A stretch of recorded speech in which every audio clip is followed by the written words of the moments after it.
Hey everybody, just going to take a quick break from the show to tell you a little bit about Shutterfly. If you're like us, you take a lot of pictures because you have a camera right in your hand all the time. How would you not take a lot of pictures? And we're taking all these pictures, more than we've ever taken in the history of the world.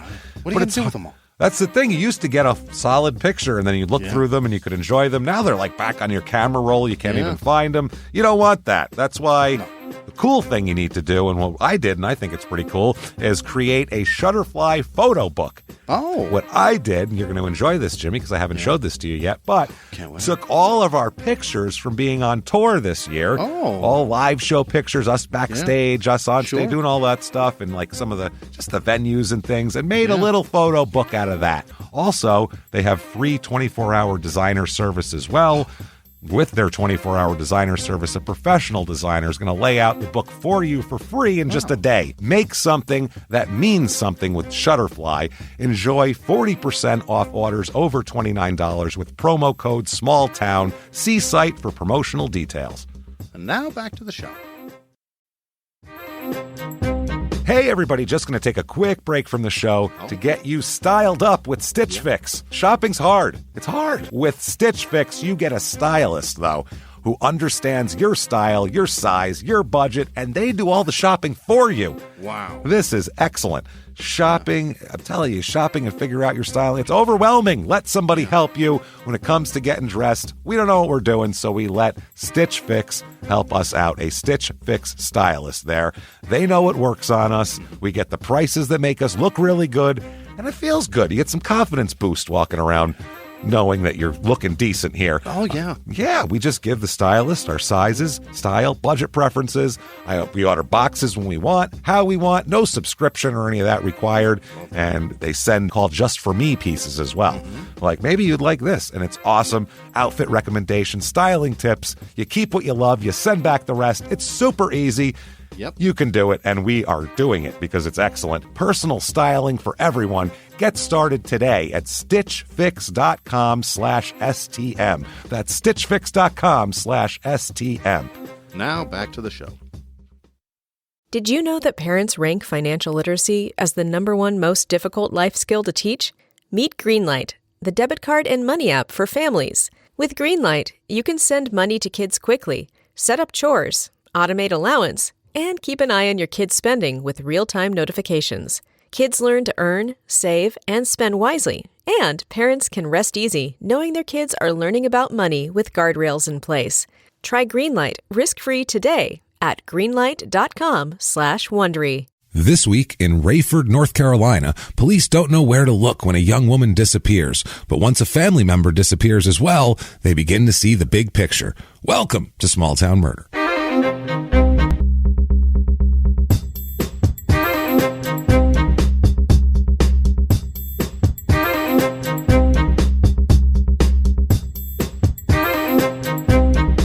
Hello, everybody, and welcome back to Small Town Murder. Yay! Oh, yay, indeed, Jimmy. Yay, indeed. My name is James Pietragallo. I'm here with my co-host. I am Jimmy Whisman. Thank you, folks, so much for joining us again on another crazy roller coaster adventure that we like to call Small Town Murder. It's a lot of fun. We have a wild story again this week. They never stop, obviously. Last week was insane, too. We've just been... What the shit? We've been on a real roll of crazy shows for, I don't know, about 154 of them so far. So we're gonna continue that this week.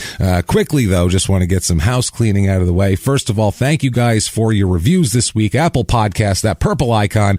We have no idea why they count. We don't know. But for some reason, those reviews give us 5 stars. We don't know why. Doesn't matter what you say. You have to say something in there. Say it's dark in here and I'm getting scared. So I'm going to make this review so they'll let me out.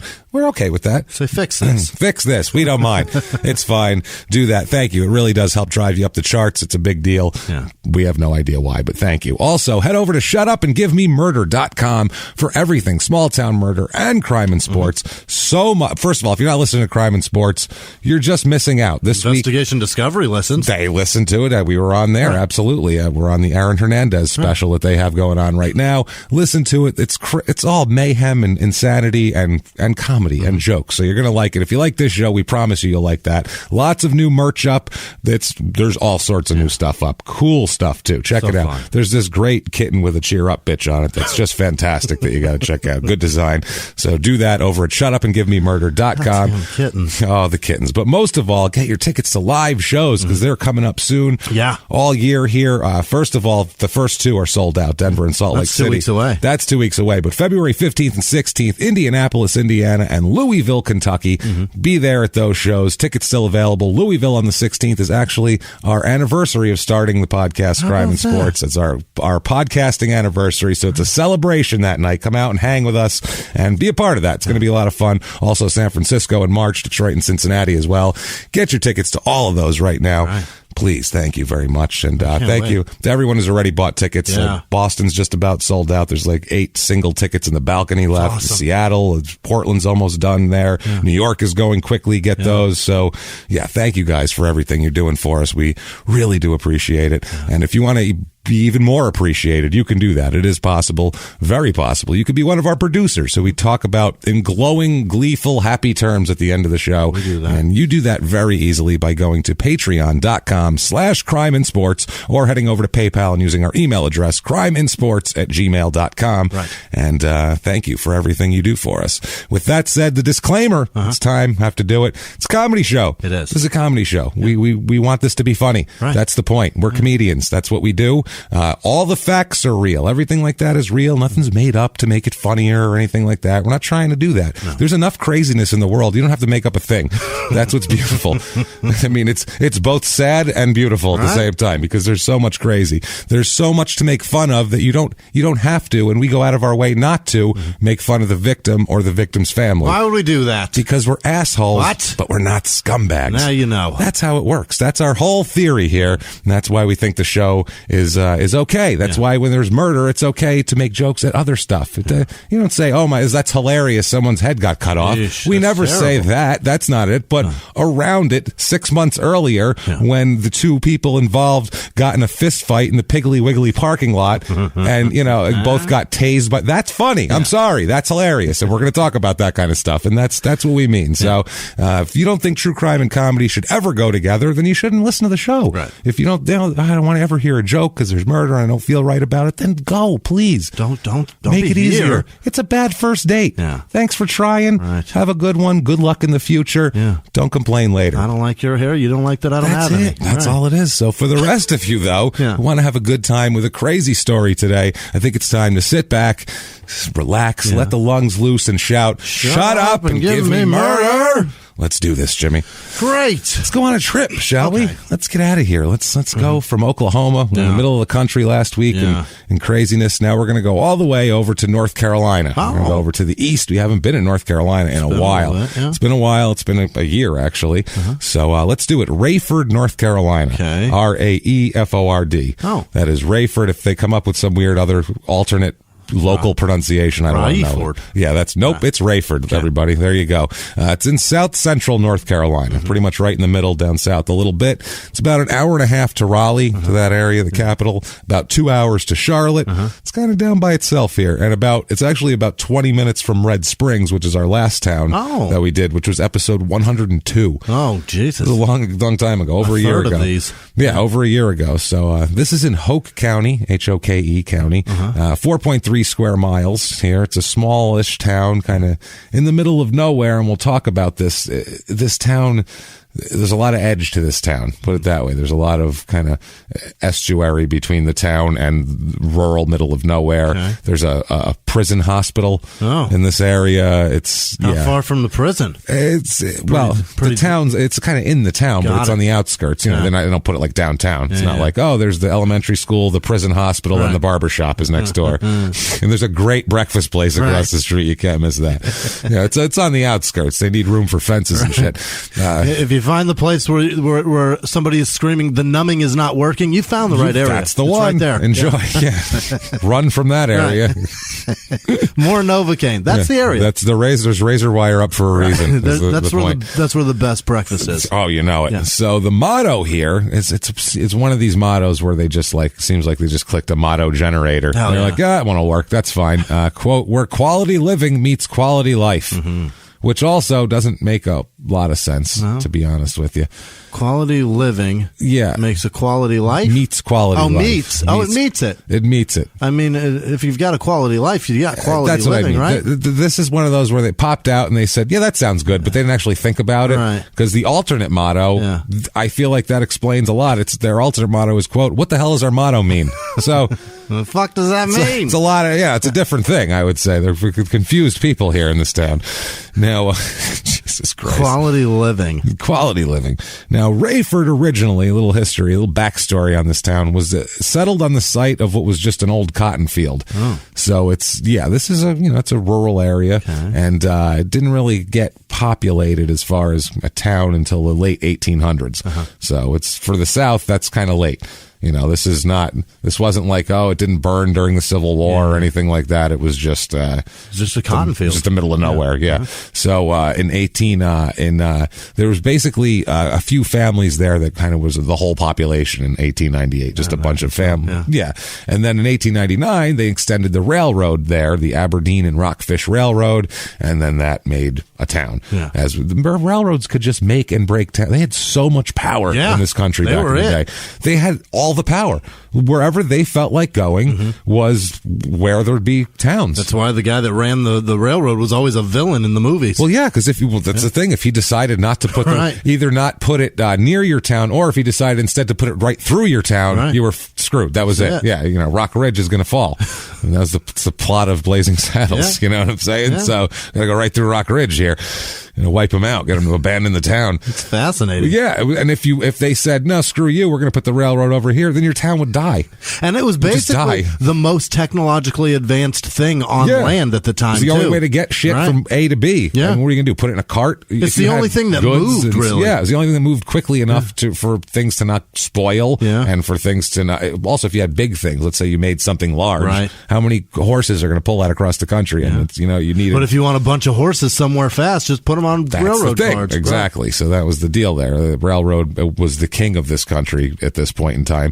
So when the first train came down there, teachers let the children from the school walk through the woods to meet the train. Yeah. Like, let's go to like a field trip.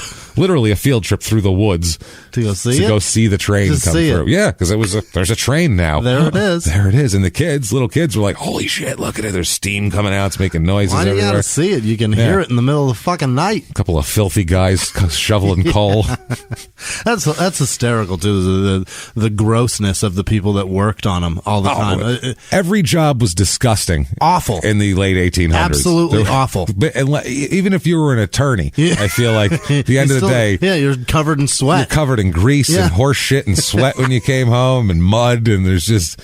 Pre-pavement. How'd you get all that grease on? I hugged my client. I shook his hand and somehow it transferred to the rest of me. That's why it's on my face. Grease jumped off of him onto me. I don't know how that happened. But that's how it was back then. Yeah. Everyone was filthy. Yeah. There was no clean anything. Like if you wanted to be a clean person, you would have to be obsessed with your laundry. Right. Obsessed to the people point like me and you didn't exist. No, the germaphobe wiping down shit. Oh God, you'd be wiping all day. You could never get it clean. No. There was no pavement. No, it was just either dust or mud. That's all there was everywhere. Watch Deadwood. Yeah, everything's either dusty or muddy, depending on the weather. That's it. Tombstone, True Grit, all my favorite movies. Dusty. Way. Yeah, dusty, muddy. Have you ever gone? The ridiculous question. I was going to ask you if you've gone camping. You've gone camping before, but not recently. I haven't gone. You've never in your life been camping? No, we went out when I was a teenager. We went out in the woods and smoked weed all night and stuff. That's not camping. We lit a fire. Your dad never took you to go. No, I'm Italian. I don't camp. I'm a guinea from New York. Hey, we're gonna load up the tent this weekend. We're gonna go. I went fishing and stuff, but we go home. Right. We go home at 4:00 in the afternoon. We're gonna fucking sleep out there like animals. I gotta sleep out there like the Whisman. We have a fucking house. It's a hobo fantasy camp. What am I fucking doing? We did it. We have a place. It a lot. And when we go camping, I've camped before a lot and slept overnight out in the woods and shit. And then you go home. I don't know. 2 days later, you go out Friday, you come home Sunday, whatever. And going out. I don't remember being as fucking filthy as we were. You'd have to be. I've taken my kids out shooting or taken them out in the Jeep or whatever, going out in the woods. We come home and I'm like, everybody get the fuck away from me. I'm getting in the shower and I'll be in there for the next Silkwood hour. time. We're going. That's what it is. Everybody stay the fuck away. Yeah. I'm probably gonna pour an entire bottle of body wash all over me. Disgusting. Yeah. I am filthy. Yeah, right away the fact that you said I'm going to pour body wash on me tells me you wouldn't have done well in the 1800s. When I was a kid, I would have done fine. Today, no. Where's the general store? Just keep body wash stocked up, or the what? body wash on. I'm looking for like a lavender. Is that you have something in that kind of thing with the pearl balls in it? He then spits tobacco juice on your shoe. Calls you down his shirt. Calls you a gay slur of some kind, whatever the colloquialism for the time was. Yeah. I don't know. Probably just something that we know. Yeah, it would probably something. What are you, queer? It would be that, but it would probably be something like more proper, though. You know what I mean? Cocksucker? No, it would probably be like like a bottom tickler or something. It would be something very like he's a bottom tickler, that one, and they'd elbow each other in there. You know what I'm saying? Something like that. Something very specific on the nose, but a little less vile. Well, back then they didn't really have the language. Like on Deadwood, that's not the real language that they used back then. They just used the modern day equivalent, because if they used the words that they actually used in the 1870s, nobody would understand it. No, not even that. It wouldn't sound like that was like a dirty person saying it, because that's not dirty now, but it was filthy then. So they had to equate, okay, cocksucker equals that, I guess, and that's how they do it. You crawfish and it doesn't sound right. Exactly. It just doesn't sound right. So Tombstone, some of it was a little bit confusing, because crawfished on a bet. The hell does that even mean? Yeah. And then I got to go to Google and work that shit. Well, they call him a welching cocksucker in pretty solid in Deadwood. You know what I mean? And stab him in the throat. Pin him up against a support beam of the bar while they did it. Cursed me for a liar. Yeah. And that's a terrible thing. Then tell a prostitute to go get the sled so we can take it to the guy with the pigs, Mr. Wu, and then he'll eat all the people. Watch solid. Deadwood. Jesus Christ. Listen to this. Sounds stuff great. You're into. So, John McCrae and A.A. Williford. You know you're rich when you don't even have a first name, when you're just initials. J.W. Fields or some shit, or T.C. something. You should just go, I understand why you don't, but you should go by just J.E. Whisman. It's a tough one. But still. Go buy it. It makes people think you're wealthy, even though you're not. Is your middle name Alan? No. Alan. What is it? Philip, not Alan. Oh, close. What? Really? Alan. Like that's a long stretch from Alan to Philip? It is. I'm named after my grandfather, who was actually Felice, but they...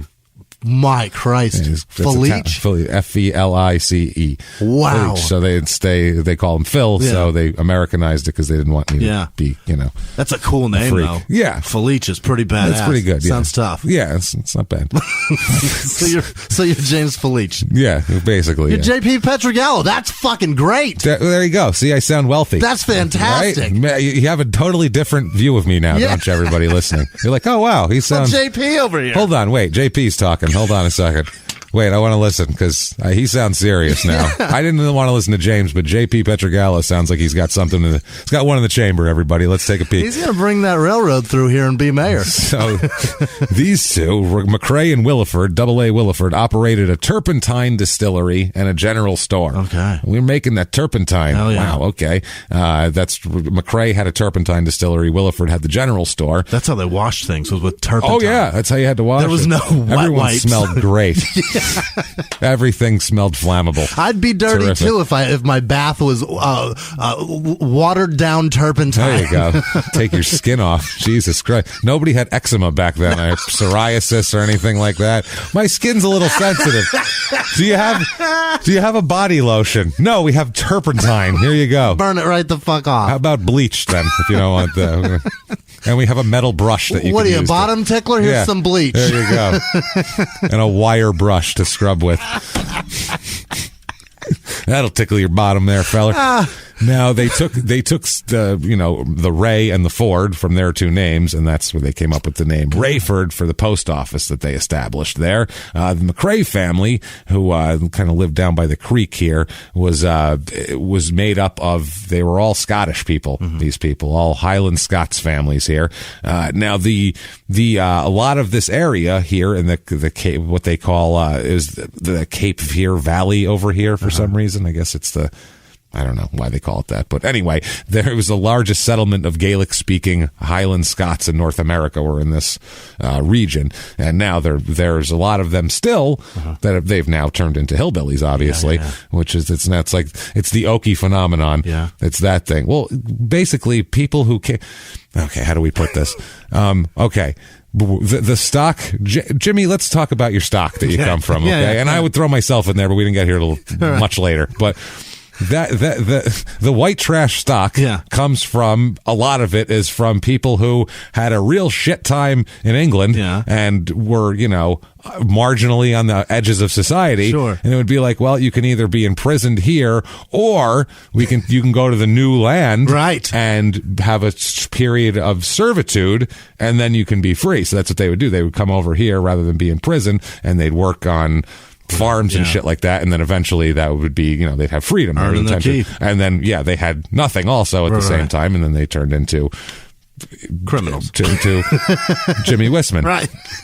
Is the lineage there. And that's how all it of works. us. Yeah. So that's kind of how this happened here. That's how you that's how you get Scottish hillbillies. Yeah.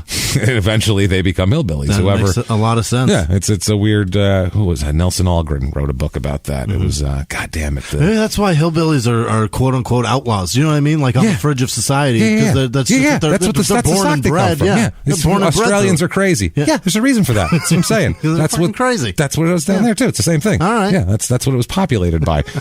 People whose only lunatics. Yeah, people all they had to offer was labor. Yeah. You know what I mean? All Not I that got that's is bad, this hammer, but I mean, and I'm really good they at had it. that to offer at the time. So and they if you cross me, were I'll using take it. all your shit with this hammer. That's right. So the Hoke County was formed in 1911. They put a couple of pieces of other counties together and named it for Robert F. Hoke, who was a Confederate general in the Civil War. Oh boy! And since World War II, there's been a lot of Lumbee Indian families that moved into this area actually, and so there's been a few more. There's more Native Americans than other places in this region. I imagine there's thousands of tribes. That's one I'd never heard of. Lumbee? Never heard of them, actually? Never. Oh, well, okay. There's also, they have, nowadays, the employment here is, there's just a list of things, and I think it's just on Wikipedia. Oh, no, this is on their historical site, and it's now Unilever, Burlington Industries, not the coat factory, the House of Raeford, Inc., Tar Heel Turkey Hatchery, Hell yeah. Hoke Rubber Products, are industrial firms, and they said, quote, other business and professional firms provide the bulk of non-farm employment. Okay. So they'd have to talk about non-farm employment. Unilever is the soaps, right? I think so. I don't know, though. I found reviews here, and here's some reviews, which are always wonderful. Yeah. I found one, decent place to live if you're looking for an inexpensive housing close to Fort Bragg, which it is, so you can commutable. We cannot say that this is a safe area, but there's really nothing in the Fayetteville vicinity that I would deem safe. Neighbors are primarily trashy, and the county/town does not do an amazing job of keeping the area presentable. School system is a joke, and I would never dream of sending my children to daycares in this area. I like this 2 stars. place. Yeah. I like this place. Next one are both from a guy named Mike, okay? 2 reviews from Mike, okay? The same guy? I love when they come back for more. Yeah. Hold on, I forgot something. I love that so much. First one is, Mike in quotes, quote, crime is bad and false allegations are worse with corrupt public officials. Typical small town North Carolina. What were you accused of, Mike? Mike's had problems, I feel like. He's run the system a little. And then Mike's second review, beware of this backwards town. If you get accused of anything and you are an out-of-towner, they will lynch you until you are broke. Beware of this backwards small North Carolina town. They will also step on the right of the poor. Beware of West Fayetteville towing. They are crooks and dopeheads, Scott family. That's his thing. So he got towed. Yeah. It sounds like he got a DUI or something like that, and he got his car towed, and then the impound fee was a lot, and it's expensive. And he is comparing that to being lynched, which is literally not the same. fucking murder. They towed his car, and he's upset about What it. an asshole. So come on, Mike. Fuck you, Mike. I love when people take their beefs to Sperling's Best Places website to talk about township. So good. So, the population of this town's about 4,859 people. Not about, that's exactly how many. 4,859 people, up 40% since 1990, as North Carolina has been inundated with Northerners. It's just, and that pushes a lot of them away from the cities and more out. Trust me, my dad moved down to Raleigh in the 90s, and property values spike. The whole thing got changed. It changed the entire place. Yeah, it just made it from more of a rural kind of a small city to this different kind of place. Now, a lot of the age here is average age of median age, but there's a lot of kids and a lot of elderly people, a lot of over 85-year-old people. I just picture them on a porch somewhere, very sipping lemonade. I feel like, rocking chair, sipping lemonade. They bought it at that goddamn Cracker Barrel. Yes. Less married people here, more divorced people, more single with no children, more single with children, more single. But also, too, you have Army base nearby, so you're going to get that there, too.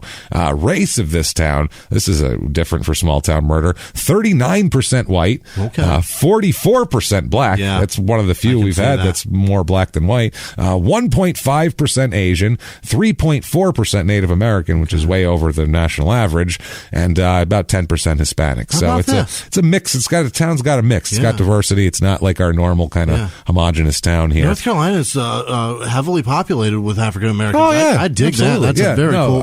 I've been to Raleigh when my dad lived there. Yeah. Oh, it's great, but it's also completely segregated. Yeah, that's a good point. Totally segregated. Yeah. I mean, there's families that live here and families that live there, but like, it's pretty obvious. If there's a barber shop and that's a black barber shop, you don't really go in there if you're white. And if it's a white barber shop, certain barbers, you don't go in there if you're black either. It's not a matter of, it's just the way it is. It's self-segregation down there still, and it's a weird thing. I mean, I get it. One's bitter and one's angry. They've got angry versus bitter, and they both, are pissed at each other. It's ridiculous. And some that don't really give a fuck. They just don't want to be a part of this.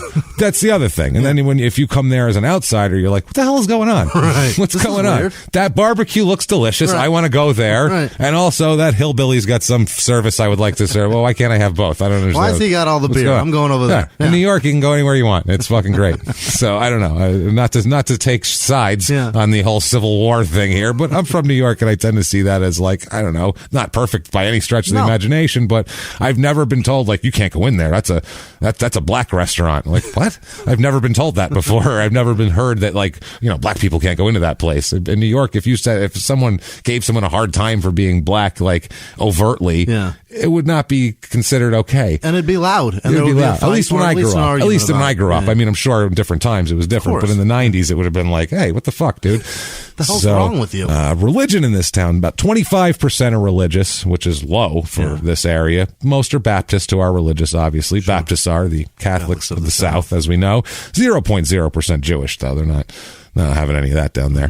I mean, the Jewish people, they're like, I'm not dealing with this. 53.4% of the people here voted Democrat in the last election in the town, and 42% voted Republican. So this is actually a more democratic area here, which is, North Carolina has pockets of different political views, all based on pretty much race and class. Right. In North Carolina, if you look at it, it's one of those things. So unemployment rate here it's about 3.7% in the rest of the country. Here it's about 5.6%. It's a little bit high. Household income is $33,266. That's super low. That's almost 25 grand under the national average. Military wages. 22% make under 15,000 a year. 45% make 30,000 or under a year. It's tough. Twice the manufacturing jobs as usual, and those are come and go. Yeah. And then there's also twice the healthcare and social services jobs because there's a lot of kids and old people who need healthcare and social services.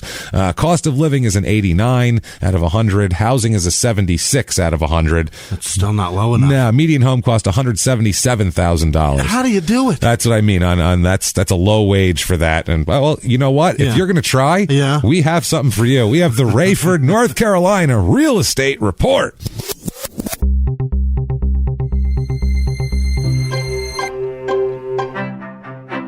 Your average 2-bedroom rental here goes for about $810, and that seems like probably maybe a decent bet. But there's some houses that you can find that are good price here. Foreclosure, I found 3-bedroom, 2-bath, 1,500 square feet here. Needs some work, but it's $34,900. Yeah, which is that's doable. That's really inexpensive for about 1,500 square foot house. 3-bedroom, 2-bath, 1,200 square foot house. This one's nice. You can move right in. Doesn't really need a lot of work. Ready to go. $126,900. That's pretty low. That's not bad. That's a lot to deal with if you're making under $40,000 a year. Well, let's say you're making a lot more. You own the hatchery or something, and 3-bedroom, 4-bath. I found 2,965 square feet, but it's on 10 acres. Oh, get in here, Mr. Turpentine. It has shops and sheds and all sorts of shit out there. $749,000 for that. So wow, that buys you a pretty good hunk of land. My word, not bad at all. Yeah, and there's all sorts of shit like big, corrugated steel buildings all over the property. That's so much North Carolina. It's very North Carolina. Yeah, you can own a bunch of the state. It's awesome. You can be the Reed Drummond of North Carolina.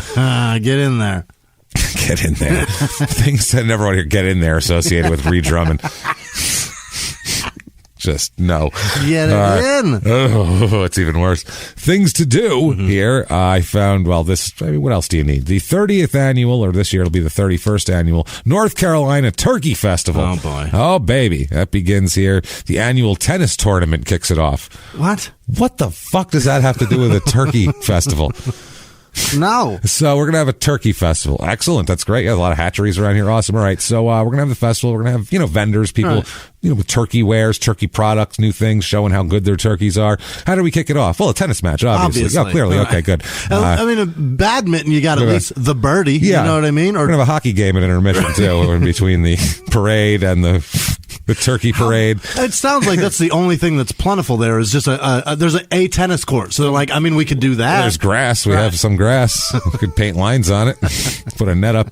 They also have planned events for the week, opening ceremonies, a tennis tournament, the aforementioned opening ceremonies, a card tournament. Cards. They're going to play cards. Yeah. Like, they're going to play poker? Or here's tennis, and then fish? Here's some people that are going to sit down and play canasta or some fucking, I don't know what the hell they're going to play, some bridge for a while. Get some Uno going. Old ladies playing bridge, I feel like it is. I don't understand that. Then there's a parade, a 5K run, a car show. Shit was picked out of a hat. Yeah. Tennis, it's a grab bag of shit to do. Car show, and then a dog show as well.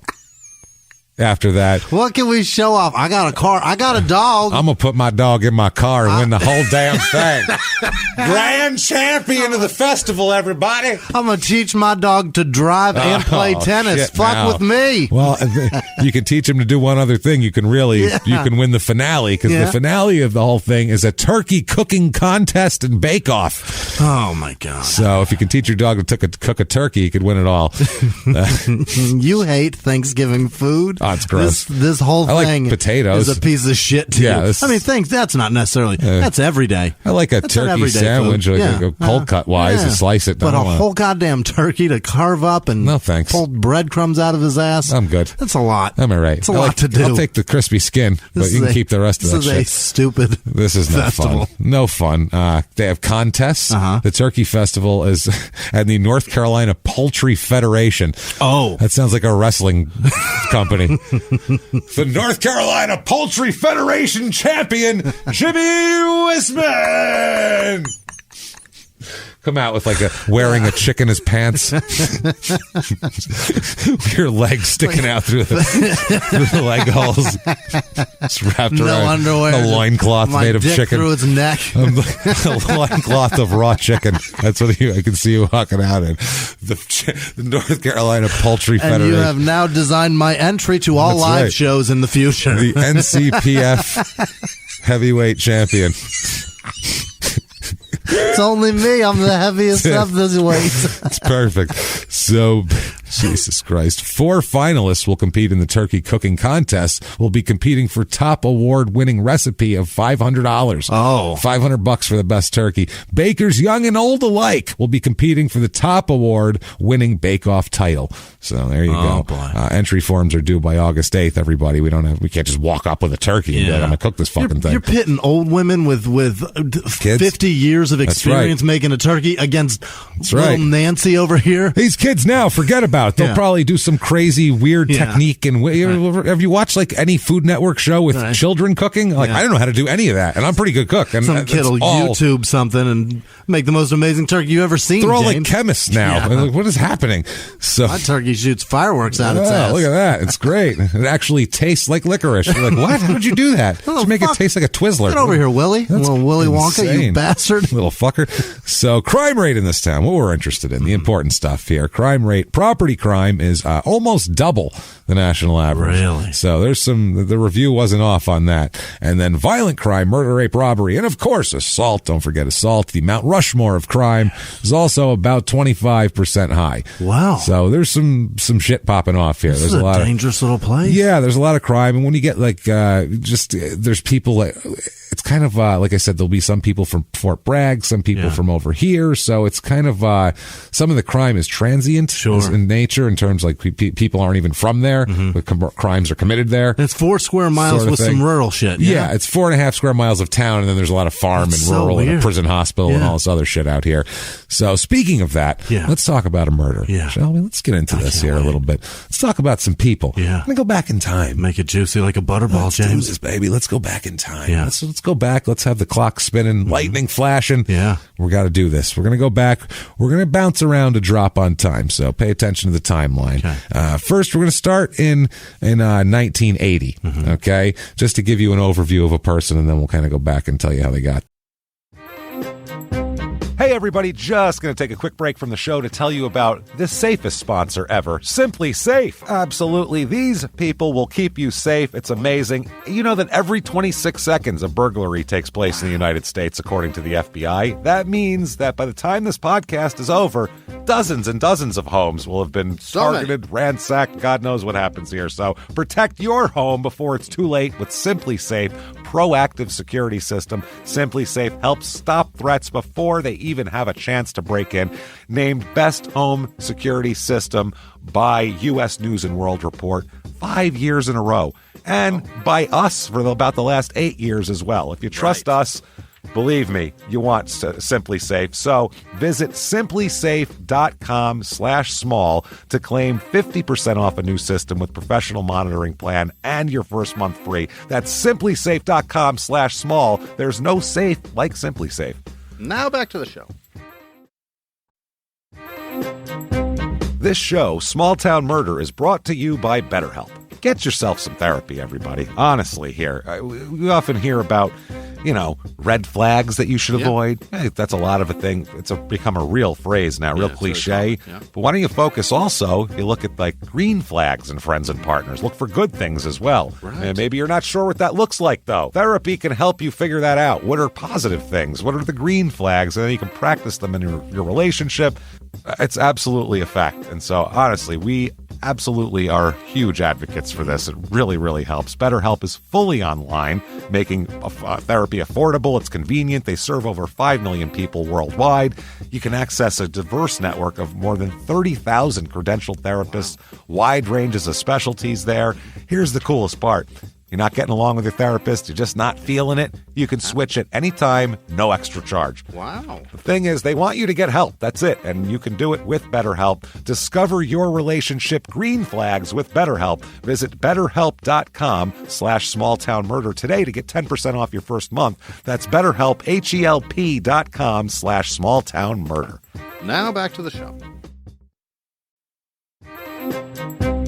Hey, everybody, just going to take a quick break from the show and tell you about Noom. Has Noom helped you? I believe it has. Oh, that's got an app. You can do tracking. It's terrific. It does. Noom builds personal plans that can meet individual needs. That's the thing. Takes into account any dietary restrictions, medical issues, other personal needs. That helps build a plan that works for you. And yes, so I know that you've had your own personalized program here that you've been working on. And it's weight loss this is weight loss results that last. They stick around because you get yourself into a lifestyle change. That's what matters. That's mainly it. You can't just say, I'm going to cut that out for a month and then go back to it. That's not what it is. So I'm glad it's helping you. That's great. And it really does. I like the psychology and biology-based approach here. Yeah. Noom Weight uses psychology. That's why they say losing weight starts with your brain, but it also takes into account your unique biological factors, Jimmy. All of your all different. Multitude flora and fauna that goes on inside of you there. Sure, yeah. Stay focused on what's important to you with Noom's psychology and biology-based approach. Sign up for your trial today at Noom.com. Noom.com, Noom.com here. Based on 3.5-year study of actively engaged Noom users with minimum starting BMI of 25. Individual results may vary. Visit our website for more information. There. There's a woman named Faye Puryear, Puryear, Puryear, I guess. Puryear, I don't know. Puryear I'm going with. Faye. We'll call her Faye. I like that. Now, Faye, in 1980, she's been having some problems, Faye. She's in her 30s. She has 3 children, 2 daughters and a son, Karen, Teresa, and Brad, as of 1980. Karen's about 10 years old. Teresa's about 6 years old. And Brad is about 9 years old. Okay. I'm sorry, Brad and Teresa flip that. Okay. Flip this that again. Yeah. Teresa's 9, oldest? Brad's 6. Okay, Brad's the baby. Yes, Got and Karen is the 10, oldest at like 10, 11-ish. So grim girl. Yes, the grim Karen. She's not grim at the time. At the time, happy little kid, I guess. Okay. But things don't go well for these kids, though. At first, I mean, we don't know, but I'm assuming in the 70s in these conditions, basically, they're in and out of foster care, Faye's kids. Faye is having some trouble getting stability in her life, and so her kids are kind of in and out of foster care. Single mom with 3 babies. Single mom through, and she ends up being married too, but that ends up falling apart. Okay. And so, she's got 3 young kids. It's the 70s, and it's a tough livings and things like that. So she's having a hard time, and they would move kind of back in, and then they'd be taken back away, and then sometimes she couldn't take care of them. She'd have to give them up. So that's how it went. Now, the last few years have been kind of rocky for her. In 1974, she met a man that was kind of involved with her after that, but not really romantically. After a while here, a man named Edward Lee Cummings. Okay, Edward Lee Cummings. He's born in 1940. Okay. So as of 1973, he's 34 years old. Sure. About to be 34 years old. He's born in North Carolina. He's in Hoke County. He's a local guy. Got it. He dropped out of school in the 9th grade. Yep. In the 50s. That old chestnut. Yeah, I figure he was like 1940. Christ, he's basically the guys in that's the movie Grease. Yeah. He's like kind of their senior class type of thing. So but he didn't make it that far. He's like Kanicki if he didn't stay in school. If Kanicki just decided to drop out and go with the program, which I mean, for Kanicki, I don't think he was that interested in academics anyway. No. I think the girls, for the chicks, and this hang fast out car. With the guys, right. and you go to shop class, right? Because James, the chicks will cream. Yeah. Everybody, go back and listen to the. This is the most disgusting movie. Listen to P.S. I Hate This Movie with me and Sarah. Yeah. We did that. We did Grease. Did you? And we had watched it like 30 times. And we broke this shit down to a science. That song? movie. The whole song, movie, though, but that song vile. especially. That so song. Gross. Because Sarah would bring up how she was a kid and like her aunt would they'd go over her aunt's house and watch Grease. Oh boy! And never realized that chicks will cream. Yeah. She's a real pussy wagon. Yeah. In the song it says the car's a pussy wagon. We're getting lots of tit, yeah, James. we'll be getting lots of tit in our pussy wagon with all these creaming girls. That's the song. That's Grease Lightning. Isn't that cute? Like, you know what I'm saying? But we break that down, and I have a whole theory on Kenickie. I have a whole backstory for him. Kenicky's he's a dark figure. That song, though, it's 30 years later, Too Short perfected it with "Fuck My Car." I mean, pretty much what it is. It's basically that song What it is. for the ghetto. Oh, man. Travolta, by the way, has no testicles because he bounces off of his taint several times. So many times. Several times, to the point where, I don't know if he took medication to suck them up into his body or how he pulled this off, but you wouldn't, there's no way his kids are his, is what I'm getting at, if he has testicles. Many times he's bounced up just from that one scene. Off a plexiglass hood. Boom! Whack. I mean, bang! Several times, just like no regard for his taint whatsoever. None. Unbelievable. Just fucking, man, ruining it. Yeah. Ruining down under there. That's what happens. And apparently that causes you to be a pervert later. Like, I don't know. Who knows? Weird. Super strange, right? So, But it's in the sky, so it's safe. it's okay. It's all. Everybody got on board willingly. Yeah. It's like in 30 Rock. It's Sky Law. It's fine. Sky Law, don't worry. Sky Law, get those pants It's like off. international law. It's the same thing. What? It's like international waters. Yeah. International air. It's fine. Once you're 3 miles up, it's all. So it works. Once you're above the clouds, no one has jurisdiction. So, he's born in, like I said, 9th grade. He completes. He ends up working in tobacco fields. Yeah. Because if you're an unskilled 14-year-old in the job market in rural North Carolina in the late 50s, there's really not a lot for you other than the cigarette industry is booming, and North Carolina was loving it. Absolutely. I remember looking in the 50s, everybody was smoking, and they were pumping shit out. I remember looking when my dad lived in North Carolina. We were back there visiting him, and I'm just looking through. This was like 2001, maybe, looking through like their newspaper at the time. My dad always got the newspaper, and I was like, "There's nothing else to do." So I'm looking through the newspaper, and I remember seeing in the jobs, one of them was for like a tobacco sweeper. And it sounded like the worst job I've ever heard of. It's like cleaning up the scraps on the floor. It was cleaning up the scraps, and it described the sweeping and all this. And it said conditions will be extremely hot and humid, dusty and dirty. Must be able to lift this much. I think it was $6.10 an hour. Yeah, and I'm like, holy an hour shit! You're essentially camping. It's the worst job in the history of man. And they're like, $6. You do it? We're like, holy fuck. So, and people are jumping to do it. Yeah, and this, if you were 14, I can't imagine you were going to do much better than that. Later on, he gets into construction a little bit too, and kind of, just. He's a laborer. He goes wherever there's work. Yeah. Wherever there's work. He's married in, we'll talk about it. He has some slight legal troubles in 1963. It's a little assaulty, we'll call it. Yeah. Yeah. But I mean, it's the 60s. Who knows what he's doing out there? Not with women, I don't think. I mean, it was a punching thing. Okay. It was more of a punchy than a grabby. Got it. And not with women. Probably punching dudes. I think it was a dude punching thing, but assaulting. Got it. Nonetheless, still illegal. Showing physical aggression, but still.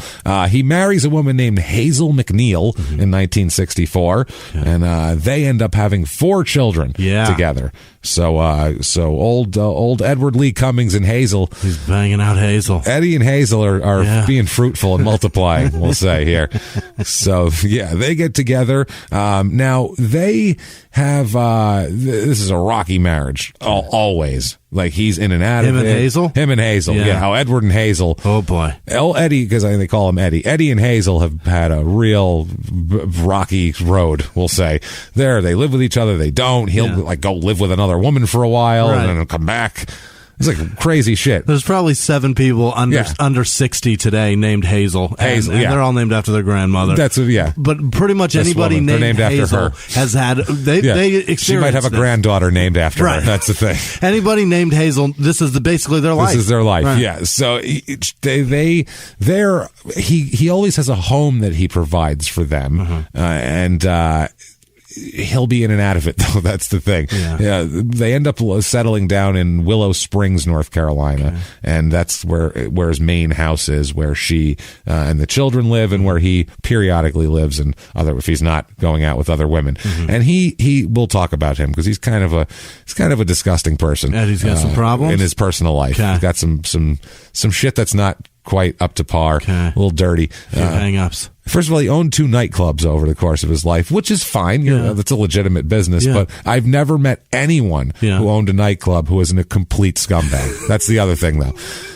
I've met 2 it's guys. It's not a prerequisite, but you pretty much have to be a scumbag. I've met 2 guys that were they seemed fine whenever we would be at the club with them, and they owned the place. But then after hours, I got to see their real life. And that's the thing. Yeah, it's disgusting. It's not good. It's always cocaine, right? Always cocaine, and even if you work in a fucking restaurant, if it's open till 11, everyone's on coke. Right. Like people can't stay awake past 9 without cocaine. What's wrong with you? And then people? afterwards, they went over to a guy named "quote unquote" Porno Mike's house. And Porno Mike had just a fuck fest over at his house every night, and I didn't know until they invited me, and I was like, "This is bizarre." A restaurant I worked at, they just used to hang out with Armenian gangsters after the time because that's who would come in till closing. And we're going to do coke and go to strip clubs with Armenian gangsters. I'm like, I don't think so. I'm going to go home now. I'd rather do that than be at Porno Mike's house. Probably, yeah. Porno Mike's house means I feel like you're going to get jizz on you that's not yours. Yes. At some point, someone else's jizz is going to touch your body. Don't touch a thing here. The Armenian gangsters, that shit's off limits. No one's going to jizz on you, but it's still probably dangerous, you know? Yeah, I'll never forget being there, though. That was a wild fucking experience. Seeing 30 people fucking at the same time. That's not right. It's weird. Yeah. It's very weird. Yeah. It's not. Well, there's not a lot to focus on either. That's like looking at a bowl, like a dish of spaghetti and go, look at those 2 noodles. Right. Which ones? They're all mixed in and intertwined with the other ones. Where's that one stopping? Where's that one stopping? That's what I mean. Right. They're all together. Which one? They all look, it's just like a plate of noodles at that point, isn't it? That could be one noodle. I don't know. That's what I'm saying. It's too much. It's the macro picture of that is just too much to take in. Somebody else drove me, and they were Sex fucking. is a more micro I couldn't even leave. I had to take beer out back by the jacuzzi and drink by myself. I just pictured you. Everybody was drinking. I just pictured you sitting in a chair next to them drinking a beer while they're fucking, just waiting. You almost done? You guys ready yet? I thought he was working out. No, he's backing back off. Okay, never mind. I thought it's cool. I'm gonna finish my beer. So this is pre-Uber. Yeah, a cab ride was expensive. And I wasn't paying $75. Like, fuck it, I'll drink out here. Nightclub owners they're just never upstanding people. It's always gross. Ever. Yeah, it's a weird thing. I don't know what it is to want to basically be at a place where you have to be there till 3 o'clock in the morning and be around sleazy drunk people. Your job is essentially facilitating 2 people to get fucked up enough to fuck each other. That's what it is. That's what a nightclub is. The environment is got to be perfect for people for like mating. It's like you're in a zoo trying to get the pandas to fuck. That's what you're doing. You just got to set the environment up right for them. Got to run panda fuck noises. Lights down. One more. No, he still looks like shit. Lights down more. Perfect. Great. No, our ass looks great now. Let's do this. Yeah. It's ready for the night. Kick that music up. No, it's got to be loud enough so people can't hear each other. If they talk, they're not going to like each other. Do you understand? They're going to be repulsed by each other. They have to go, what? I don't know. Just rub your ass on me. Okay. In the early 90s or early 2000s. See it. That's the point. The popularity and how much black lighting was in these places was fucking crazy. It's ridiculous. Flickering, seizure-inducing lighting. Fuck, man. It's fucking epileptic. Trigger shit everywhere. The amount of as seen on TV globes that, you know what I mean? Those little strobe lights. Yeah, the black strobe lights that they'd hang them in the corners. Strobe lights. Those are for like a college student's desk. What are we doing? God, Jesus, why? Good Lord. It's too much. Fuck me. So that's a nightclub owner. Yeah. But I mean, we're talking a nightclub in North Carolina in the late 60s, early 70s. Right. So we're not talking like, it's not Studio fun. 54. No. It's a rural nightclub in North Carolina. This is people punishing themselves because they sweep tobacco during the day. That's what, and they come here to try to find somebody to, either fuck them have sex or with help them forget. Rub their filthy genitals on because they've been working all day. So he tobacco shaving stuffed genitals. Oh, they are, impacted into his asshole. So it works. Impacted tobacco shavings. God, that's disgusting. Yeah, so you get a corkscrew to get it out. That's what it turns into after a while. So you keep them from touching back there. That's right. So he lived in, like I said, on and off in Willow Springs, North Carolina, with Eddie, with his wife Hazel and the 4 children. He also owns a property and a house in Hoke County. near Raeford. Now, this house isn't really done. It's kind of a Texas Chainsaw Massacre house.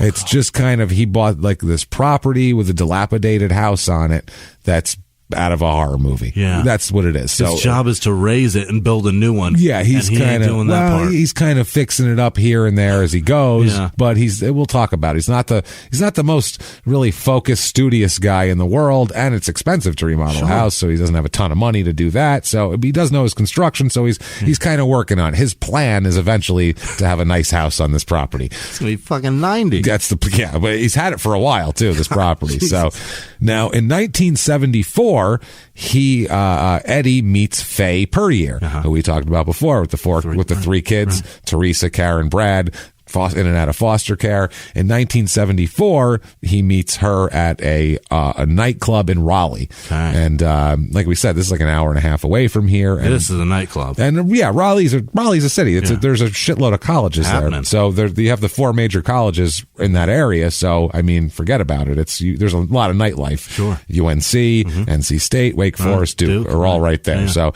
all sorts of all good basketball schools. Absolutely. Which is crazy. They're crazy for basketball. So they meet at this nightclub, and this is she at the time who just had her son. So she's, just kind of getting back out into the world. Yeah. And they end up having a romantic relationship out of this. Okay. They meet at this nightclub. Little romantic relationship. It goes on for a while. It's nothing serious. They don't move in together. They're never serious and focused. It's never, no one ever thinks they're going to get married or anything like that, but they kind of hang out with each other and there's 7 kids between them. They got shit to talk about. Well, he's married still, too. Oh, that's a great point, too. He's married with 4 kids. Yeah. So he's not like, he's having an affair with her basically. Yeah. And then they're kind of going back and forth and, she's not with him. She's looking for other relationships and they're being people. Okay. So they end up meeting. Now, after a little while, though, it ends up petering out. The romantic relationship peters out, and they just kind of turn into friends. Okay. And they just hang out, basically. I've seen that. It happens, especially in this type of situation. It's just kind of moved on from there. Sure. Now they're just kind of pals, sort of thing. So they end up in 1980 or so. They end up kind of meeting up together. Another one of their times of just hanging out and being friends is 1980, because they'll go times where they don't talk for a while. They'll run into each other. Well, what the hell? Hey, you look live at around you. Here too. One of those things. So this in 1980 is just when Faye is getting her kids back from one of her foster care, one of their Johnson foster care. Karen, at this moment in time, is about 15 years old. Yeah. Okay, she's about 15, 16 years old in 1980, and it's at this point where Eddie comes into the house to hang out and things like that. Yeah. While they're hanging out, early in 1981, while Karen's about 15, he's 37 at this moment in time, some shit like that. Yeah. Or I'm sorry, 40. 40. Yeah. The man's 40 years old. He's 40 years old. They become involved romantically. They start seeing each other.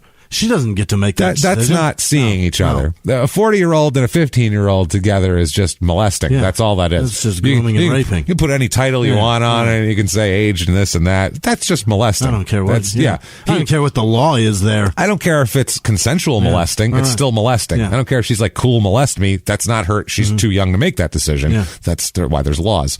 So it's not okay. Yeah. This is going on in her mother's home. Mom knows. Faye this is a known thing. No, they're together. Oh my God. They're involved romantic. It's not like when mom goes to sleep, he sneaks in and fucking, no. They're sitting on the couch holding hands. Oh boy. All watching Family Feud together. Yeah. This is fucking nuts. This is crazy. Is he still married? Oh, yeah. Oh, he's fucking married. He's got 4 kids. Happening? He's got kids older than her. Yeah. Jimmy, this is fucking crazy. Yeah, he's got kids well older than her. Oh, Jesus. So this is disgusting. Yeah. Like, this is not okay. No. And I have to... I mean, whatever. I don't know. And that's the thing. I'm not there, and I'm not a single. I wasn't a single parent in the 70s, struggling and all this type of shit. But I don't see really any excuse for being okay with a 40-year-old man who that you hang out with at nightclubs, who you had a thing with years ago, to now have sex with your teenage daughter, and you're like, that's cool. No, he's all right. He's a nice guy. Yeah. It's fine. Like, no. How about that thing he does? You know what I mean? Yeah, it's pretty good, right? No. What the fuck? Are you kidding me, man? That's not okay. Oh, boy. come on, dude. So anyway, yeah, he's fucking 41 years old at this point. She's a sophomore. Yeah. This is not okay. No. Jesus Christ. So during this, they in 1983, they have a son together. Wait, what? Oh, yeah. Oh yeah. So she's now 17. Oh, they're together. Where's his family and his kids? Willow Springs, living in the house. What Hazel? The shit? Hazel's had enough. I mean, what does she know here? She's not going to divorce him. I don't know what she's doing. That's it. Yeah, she's living in. I'm fucking.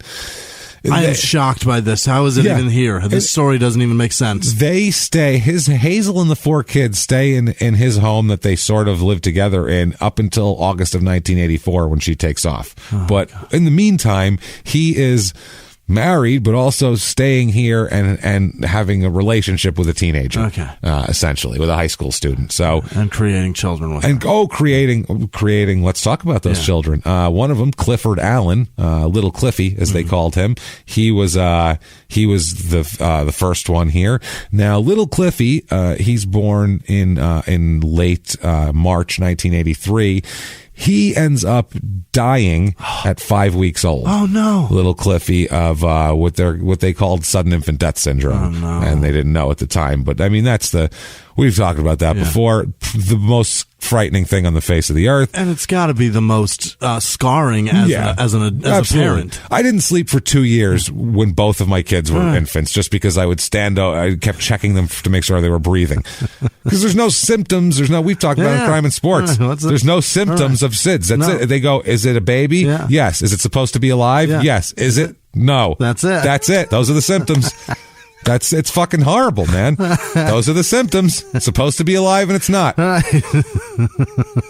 It's no fucking crazy. Yeah. That's it. Oh, that's it. That's the one. Now sleep at night. What are you, fucking crazy? I can't sleep. My head's going to explode. And you've got 2 more kids in the house. Oh, my God. Best of luck sleeping until they're 18. Enjoy. So it is crazy, though. So, but I mean, it happens to people. It happens a lot. It's a horribly sad thing. It's so common that it got itself a fucking name. Yeah. Just sudden infant death. That's so just disturbing. Sudden is the scary. Sudden is the scary part. Sudden means like fine, without not warning, fine. That's just not okay. Now, that's the baby's death certificate states that Clifford died of natural causes from this. It just, it happens. And, but now Eddie doesn't feel that way. No. Eddie, on the other hand, he has questions. Eddie, well, not so much questions as much as blame. Oh, he's got accusations. Eddie's got blame for Teresa, Karen's little sister. Oh.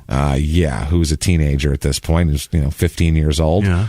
He blames her for it. Yeah. He says that he believes she smothered the baby. Okay. He has no reason to believe this, no proof to believe this. Right. He doesn't like Teresa. He doesn't have evidence other than the fact. Yeah, they don't get along. Yeah. Which probably means she's smart. Yeah. That's what I mean. Because if I'm the little sister and I'm sitting there and my older sister's got this dirtbag in the house impregnating her who's fucking twice her age plus, and she's a teenager and I'm a teenager, I don't like that guy. She recognizes how gross this is. And plus, rather than me being with my sister hanging out, she's now pregnant with some old guy's child. This is fucking weird if you're in the 8th grade. Yeah. You know what I mean? It's just weird. She should be listening to Debbie Gibson or whatever the fuck this is 1983. Right. Yeah, she should definitely be begging for MTV right now. That's what she should be doing. And instead, begging. She's nursing a child. That's what I'm saying. That's so I could get Teresa not getting along with them, with her. So Eddie blames Teresa for this whole shit. I don't understand this.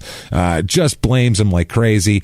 And she's a kind of a troubled kid, Teresa, from what I understand. Yeah, they've been in and out of foster care. That's the thing. I understand all of this, really, the behavior. It all makes sense. You want love, and this guy finally is giving it. So she's. I get that. I understand Karen Her dad's accepting not it. around, too. Sucks, Karen's dad's not Karen around. doesn't understand laws, but this man is offering affection, and so he's there. In a child's mind, it makes sense, and I could see her, and especially with her history, it makes sense. And that's the thing. We don't know specific. All we know is in and out of foster care. Right. what does that entail? Right. If you step back and say in and out of foster care, it's fine. But if you actually think about that, focus in on each incident of why a child would be in foster care or multiple times and what things we don't know what happened to these kids. And the amount of things that they own is minuscule, James. So when they move into the next foster care, now they've got to get to know somebody else there. Yeah. And who knows what happened at each of these places? Because foster care back then probably... who would want somebody else's kids in their house like that? Stevie. We watched Stevie, and it's fucking Stevie. That's what happened in foster care back then. The kids got abused a lot. It's rare that people want other people's kids in their house out of the kindness of their heart. Not for a check. That's fucked up. Yeah. We looked at the Stevie movie. Was it one time that he had a decent situation in foster care? Out of dozens of times. Only reason he was out of it is because they got a better job at some other church, right? And didn't take him with. Sorry, Stevie. Got better money over here. Gotta go now. But that's what I mean. So Teresa has behavioral difficulties and things like that, which are to be expected. Like I said, it's to be expected. So on September 15th, 1983, this is about 4 months after little Cliff died, the baby, Faye Perrier, Teresa and Karen's mom, she gets a juvenile petition to keep Teresa in school. Okay. Apparently, there's some kind of she basically has to get the court to get involved for Teresa to be allowed to stay in school. Really? Apparently, I don't know if there's a behavioral issue or what it is, but there's a problem with Teresa. So she's getting the courts involved to make her go. To make her go to school. Yeah, it's a thing to try to keep her, to force her to go to school, and to let the school keep her too, because the school wants her out. So. She's trying to make it so she has to stay there and has to go to school. Got to get the mayor's autograph for this shit. That's what I mean. And if you live in like a more rural area too, it's not like, oh, we'll just go to the other school a mile away. Like that's the fucking school. If you can't go there, where are you going? You either have to drive the kid 40 miles or you can, teach him at yourself. Right. I don't think Faye is up for it.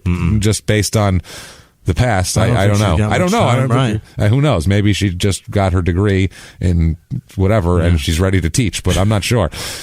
I can't make any judgments. That's why she couldn't have been around with the kids. She was out getting her PhD. Yeah. In literature or some shit. Yeah. Now, Teresa, like I said, that's September 15th, 1983. She gets this juvenile petition. Now, 3 days later, Teresa disappears. Oh, God. She's gone. Yeah. No one can find her. She's missing. Everybody thinks that she ran away. That's the thing. She's just labeled a runaway, basically. Sure. And there is rumors and speculation, and everybody, it's kind of the accepted thing that she ran away with migrant farm workers who are Mexican. Yeah. That's everyone goes, she ran away. It's in the newspaper. She's thought to have ran away with Mexican migrant farm workers. Unreal. That's what they think. Like, you think that's her ticket out? I mean, these guys have it made. How out of touch with reality are the people investigating this? He makes $6.10 an hour. Right. Like this, he came here to work his ass off in a tobacco field. Right. I'm sure that his life is wonderful. I'm going to hitch my wagon to that star. Like, what the fuck is going on? He gets paid 11 orange rinds a day. Yeah, like not. What the fuck is happening? Yeah, in the South back then, they weren't paying these guys very well. They're paying them under the table a lot and shit like that. There's no. Was Eddie leading the investigation? Yeah, it's ridiculous. So anyway, that's the rumor. Is she left with migrant farm workers? She's missing. She's considered a runaway, and this goes on and on. There's articles in the newspaper about Faye longing for her daughter, and the way they put it is she's been missing, but she's considered a runaway. Faye says, quote, "I just want her to call home and tell me she's okay." And obviously she says that if she knew how worried I was, she'd come back. I believe that she would know I love her. So she's trying to say, like, whatever it is, she's desperate for her daughter. She doesn't want her daughter to run away and not want to be around her. Right. Makes sense, they're talking about this whole article. There's one article about how they go about looking for missing children, and it's all about kind of how they're classified. Yeah. And this is in the 80s. This is not now. Yeah. Now, kid goes missing, there's a goddamn Amber Alert. Right. It's a whole deal. Phone goes crazy. Back then, they'd be like, yeah, but she probably ran away, right? All right, well, that's the back of the file then. The runaway file's different from the we think they're in danger file. Yeah. That's a different thing. So they didn't investigate shit quite as they'd ask a few questions. If nobody knew where she went, they'd go, I don't know, she ran away. Yeah. We'll tell you if she turns up. That's it. We'll put her picture out there. put it in the system. That's all we can do. So was Adam? Was he the first milk carton kid? Was he the first? No, one? I think it was that kid in New York. And that was in the 80s, so that was long after this. Pats, is that his name? I don't know. Eton, yes. Pats, yeah, I think he was right. that they just found recently. That they just get the fuck out. Oh, they just figured out what happened to him in the last year and a half. Oh, I got to do some Googling. Do you want to crack it? No, do some Googling. Okay. There was a guy. It's a pretty fucked up thing what happened to him. I can wait. They searched far and wide, and let's just say he wasn't very far. And they always do. Every time they search far and wide for somebody, they're always across the street. Yep. That one, we were watching Live PD, and there's this kid missing, and he's 14. Yeah. It was one of those missing segments. And he's 14, and there's some kid, and they're like, people think he might have gone here, might have gone there. He was talking about this and talking about that. They ended up finding him, very sad, this just happened. Fuck. They ended up finding him across the street in a house that was vacant, stuck in the chimney, dead. Oh, no. He was trying to get in through the chimney, and he died. God damn he got stuck in there and died. That's so much more heartbreaking. Huge search, whole thing, and he's right there. God damn it. Heartbreaking. That's fucking horrible. What a crusher. It's He's bad just shit. dicking around in a house. Yeah, he was trying to get away and go try to get into that house so he could, I guess, squat. Yeah, just get away from his family for a while. He gets fucking place. He would get angry and run away, they said, and shit like that. But it felt terrible for this kid. It's a horrible way to go. So, apparently they're talking about this. It's a problem of missing children. It's because there's a lot of, this is right after the Adam movie came out, which was right now. Yeah. This is what you were talking about, the Adam Walsh thing here. But they said that, it's still slow going with this because they said it's difficult to distinguish between missing juveniles and they said the officials estimate about 80% of the cases were juveniles and more than of the missing people that they have like under 21. The 80% are under 18, and they said 95% of those are probably runaways, is what they say.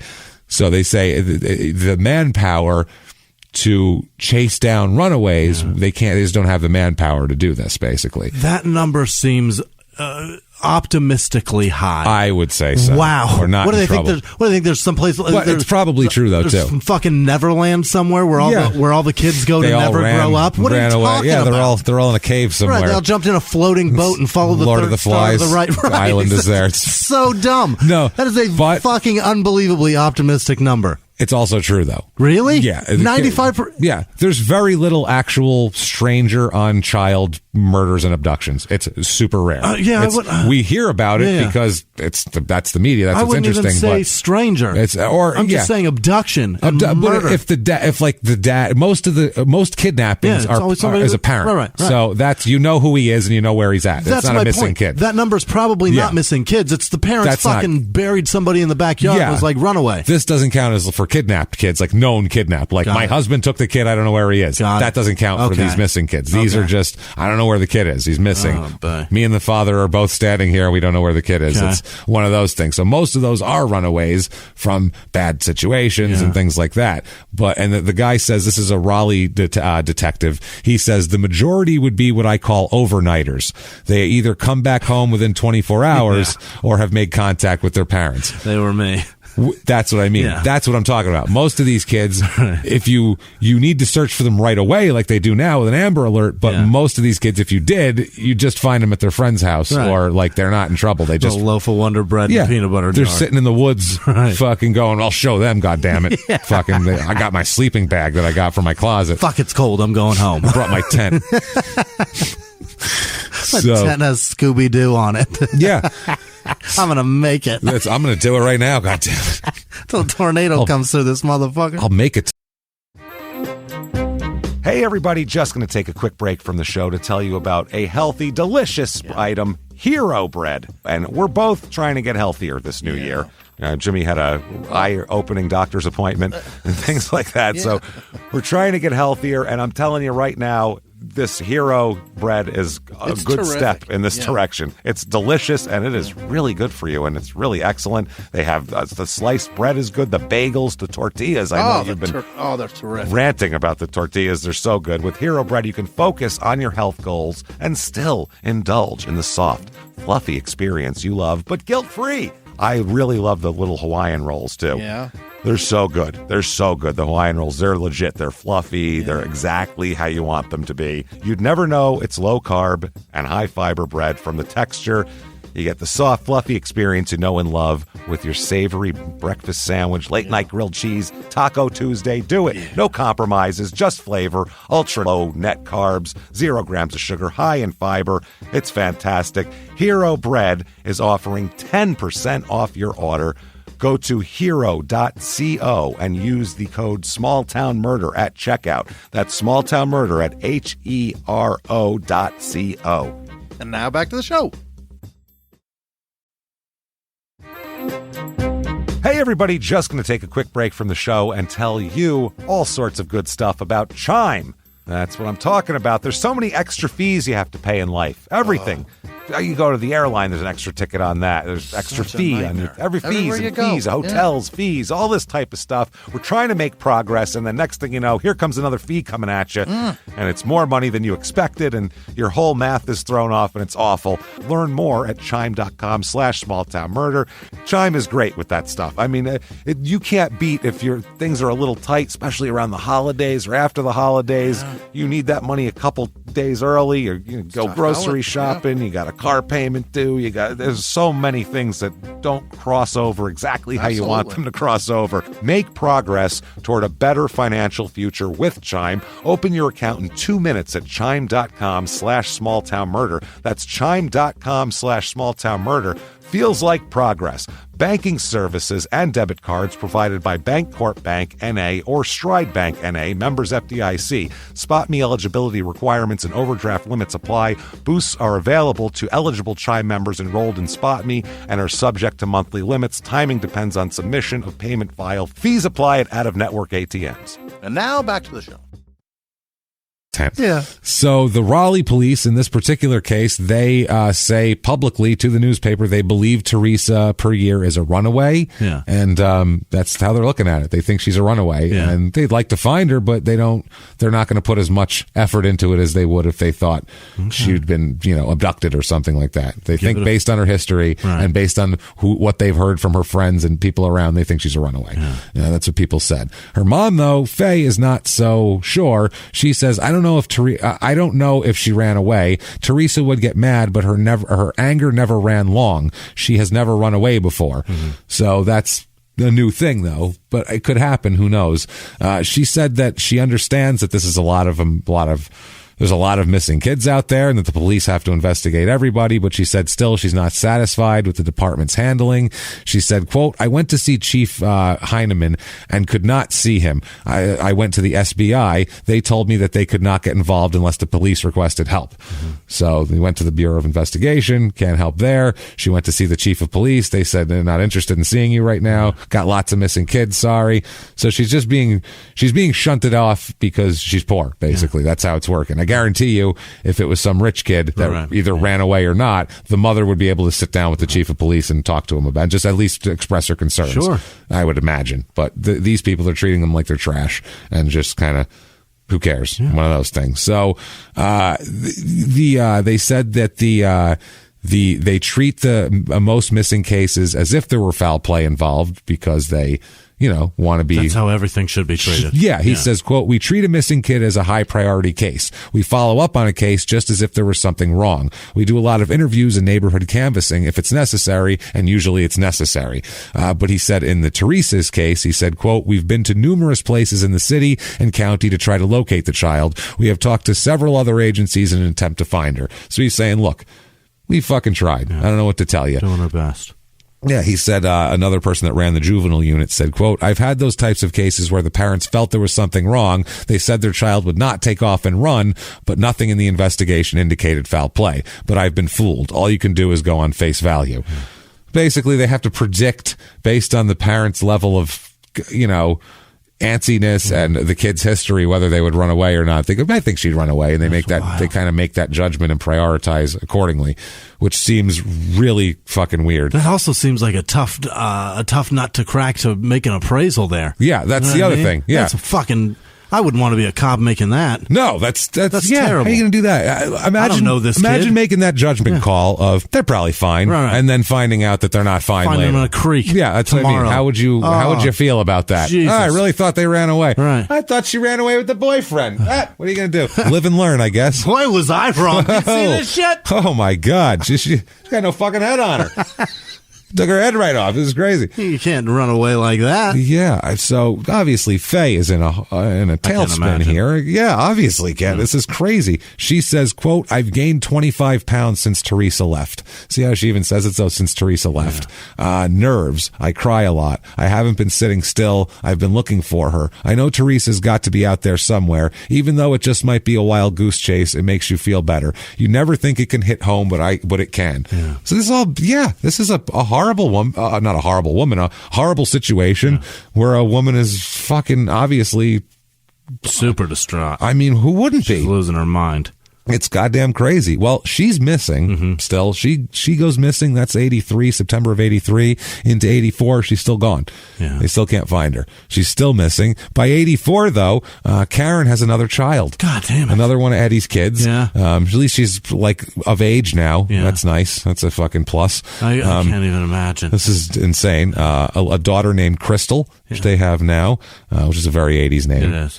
to name your kid. Right. And her and now Karen and the kids now, because now she has Brad. That's Faye's kid. Okay. Talking Karen and Crystal here. They move into the Willow Springs home that Hazel and his 4 kids used to live in. Oh, so they moved out. So he's like, fuck it, I got a nest for us. August of 84. Yeah. They leave, boots them out to move Karen and Crystal in. Wild. Now. So yeah, this has turned into. This is gross. Yeah, this is really weird. So Faye's sitting at home crying, wondering where her daughter is, while her other daughter is moving in with their baby with some nightclub scumbag who she used to bang. Listen, your mom's crying's been keeping me up all night. I got to get some rest. Look, I just booted my family out the house. I mean, why don't you just move in with me? My kids didn't need a home. I'll get better sleep. Everything will be fine. Everything's going to be fine. Plus, I just like it. If I'm going to have me a 17-year-old, 18-year-old girl, I'll keep her under wraps in my own little kingdom, I think. No good here. So now, oh my God. So June of 1985, this arrangement lasts from August of 84 to June of 85. Jesus. Finally, June of 85, she leaves Eddie. Karen's done with Eddie here. All relationships all washed up at, she's 20 years old here. And she ends up finding a home of her own, not even with her mom. Wow. She finds a home for herself and her daughter in Raleigh. Okay. So gets away from there, goes someplace, better, which is nice. She's trying. Karen's going, I'm breaking this fucking cycle. I'm breaking it. Moving to the big city with a big police force. Getting out of there, going there where there's work and jobs, none of this crazy shit. She's trying to make a life for her and her daughter. I mean, Jesus Christ, especially someone who had a baby pass away like that with SIDS. She probably, it seems like in her mind, to me, it's like something just snapped, and she was just like, not snapped in a bad way, something snapped into place. She just went, oh my God, this is fucked up. Yeah. Get out of this funk, get my kid, get away from this asshole, go to somewhere where there's opportunity and do this shit. So she does that, actually, June of 1985. Problem is, he's supposed to be paying child support. Eddie is, and he's not. Of course not. Of course not. So in late 1985, now, a few months later, after she moved out, she takes out a warrant against him for non-support. Great. She basically goes to the cops. He's not supporting me, which is terrific. Good. Go get him to support you. Wonder if he's paying Hazel. Probably not. I would assume not. He's I imagine that paycheck's a lot bigger. Them kids will be 18 soon. Right. I think he's just waiting out Hazel. Poor Hazel. I don't know what the hell happened to Hazel. That poor lady. She just left and she wants no. Maybe she's happy. Maybe she wants no part of this guy. Maybe she's like, free at last. Right. Fuck this guy. Yeah. Jesus Christ. Finally got away from him. Who knows? I'm not sure.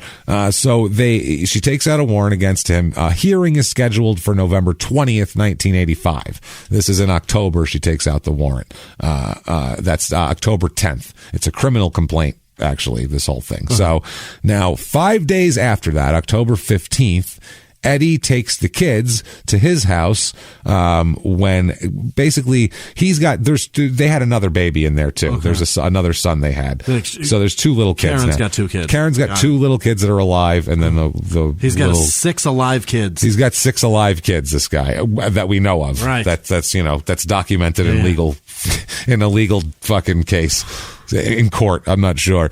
So apparently 5 days later, Karen said to Eddie that she needed money for medicine for one of the kids, which is 1,000% as legitimate of a thing as you can get. And his fucking responsibility. Yeah, and his responsibility. And instead of giving her money for the kids, he just took the kids to his house instead, which is... That's not it. I don't know. No. I'll doctor them. Right. You need medicine for kids. I'll just keep the kids. I got Robitussin at the house. It's going to be all right. I got some Advil. I'll hook them right up. Some turpentine and Clorox. Oh, baby. Now, he ends up, though, not returning the children. He won't return the children. Okay. She calls him. He won't fuck. He says, no, I'm keeping them. Also his responsibility. Yeah. He said, basically, I don't want to pay you. I'm just keeping them then. Yeah. That's what it is. But that's not the arrangement. The arrangement is she has custody. Yeah. He pays her child support. Yeah. That's the legal arrangement. As a father who pays child support, I can see his logic. Well, if I don't give you money, then I'll just keep the kids. Yeah. His thing was, I don't feel like paying you. Right. I'll just keep the kids. I'll go against both court orders. Right. Which is I'm just going to do the parenting. Yeah, rather than obey them both, I'll obey neither.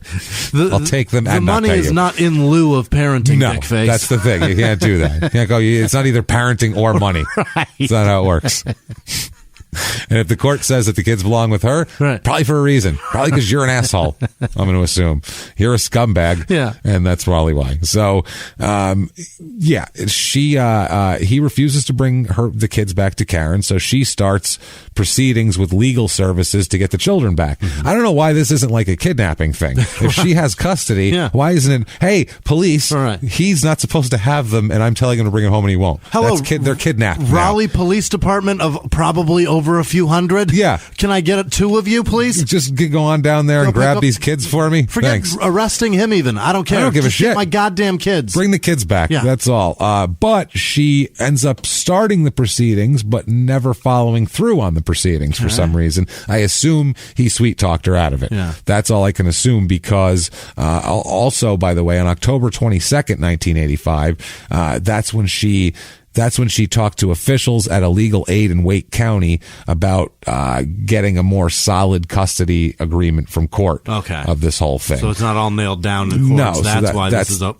Yeah, they're not married or anything like that. They're doing this shit on a whim. This is all on a whim. So a paralegal at legal aid, a woman named Celia Mansare, she says that Karen told her that they took Eddie came over, took the kids away on October 15th, didn't return them. And also, Karen tells this woman, Celia, that not only would he not return them, when she said, well, I'm going to come get him, he says, well, I'll shoot you if you come over here and try it. Okay. So now we got, for sure, at least one fucking law broken. That's what I mean. Okay. Now, at this point, this guy has crossed several boundaries. Yeah. And especially if you try to come get your kids, which you have a right to, I will shoot you, is next level insane. Nuts. You can't do that shit. So, this is obviously the woman here, Celia, is concerned, and they discussed the procedure for gaining full custody of the kids, and Karen indicated to this woman that she's going to talk to Eddie and then would get back in touch with Celia. Basically, I'm going to talk to Eddie and see if he'll just agree to it. And if he won't, he threatened to shoot you. Karen, I'm going to say he's not going to be agreeable. There's no negotiations. I can't imagine he's going to be too agreeable now. You file. Yeah, he's very rational. I don't know what happened. You file a subpoena for a court order for a custody hearing, and we discuss it in court, and you get the kids then. Or you call the goddamn sheriff or the police department, and you say, hey, I'm trying to get my kids, and the fucking asshole said he's going to shoot me. Is that okay? Can you come with me maybe over there so he doesn't shoot me? How's that? I know we don't have a legal agreement on my children, but this happened also. These words can't be said. You can't just threaten to shoot people. Jesus. So, she said that she'd get back in touch then. So Eddie is served with a summons in the non-support case. He gets served with papers on the 29th of October. But then he takes the kids. So that seems like he would be pissed off getting the non-support subpoena. Sure. But on Halloween of that year, he takes the kids back to Karen's to go trick-or-treating. Okay. And he gives the kids back and takes them all trick-or-treating and acts like everything's fine. Yeah. So I don't know if the court documents maybe made it more real, this isn't just between me and her on the phone now. Yeah. There's a judge involved and shit. So maybe I should try to be cordial, or maybe he's not as drunk as he was before, or we don't have any idea. But either way, it's interesting. So then that she doesn't end up following through on any of the legal shit. Now with all this though, that's the thing. She never goes back to the legal services to get the custody. She never goes and presses about him threatening to shoot her. Sure. None of that shit. On November 14th, 1985, she goes to the daycare center to pick up her kids around 3:30 in the afternoon. Within about 10 minutes of this, because she goes in, and it takes a couple minutes to round up a couple of kids and get all their shit.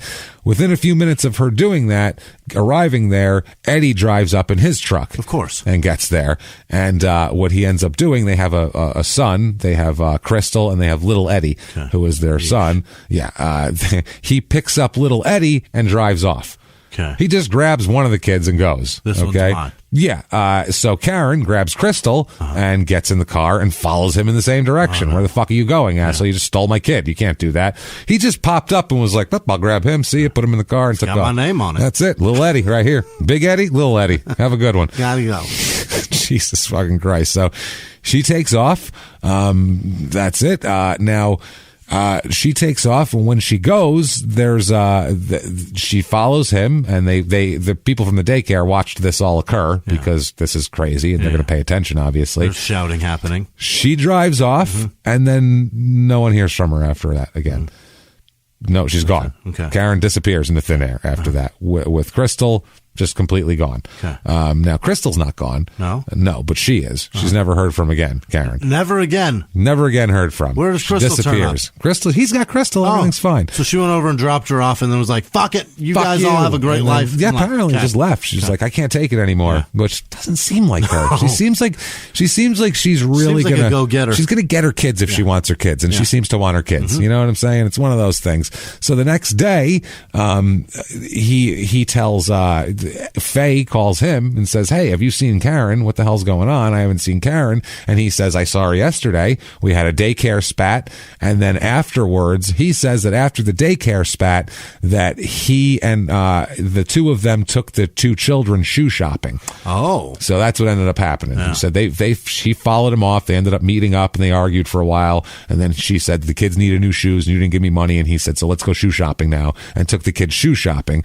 And then at that point, while they were shoe shopping, Karen asked him, this is his story, Karen asked him for $150. Okay. And he said that he refused and wouldn't give her any more money, and that she left alone about 5:30 p.m. She stormed off and took off, and that was that. Never saw her before.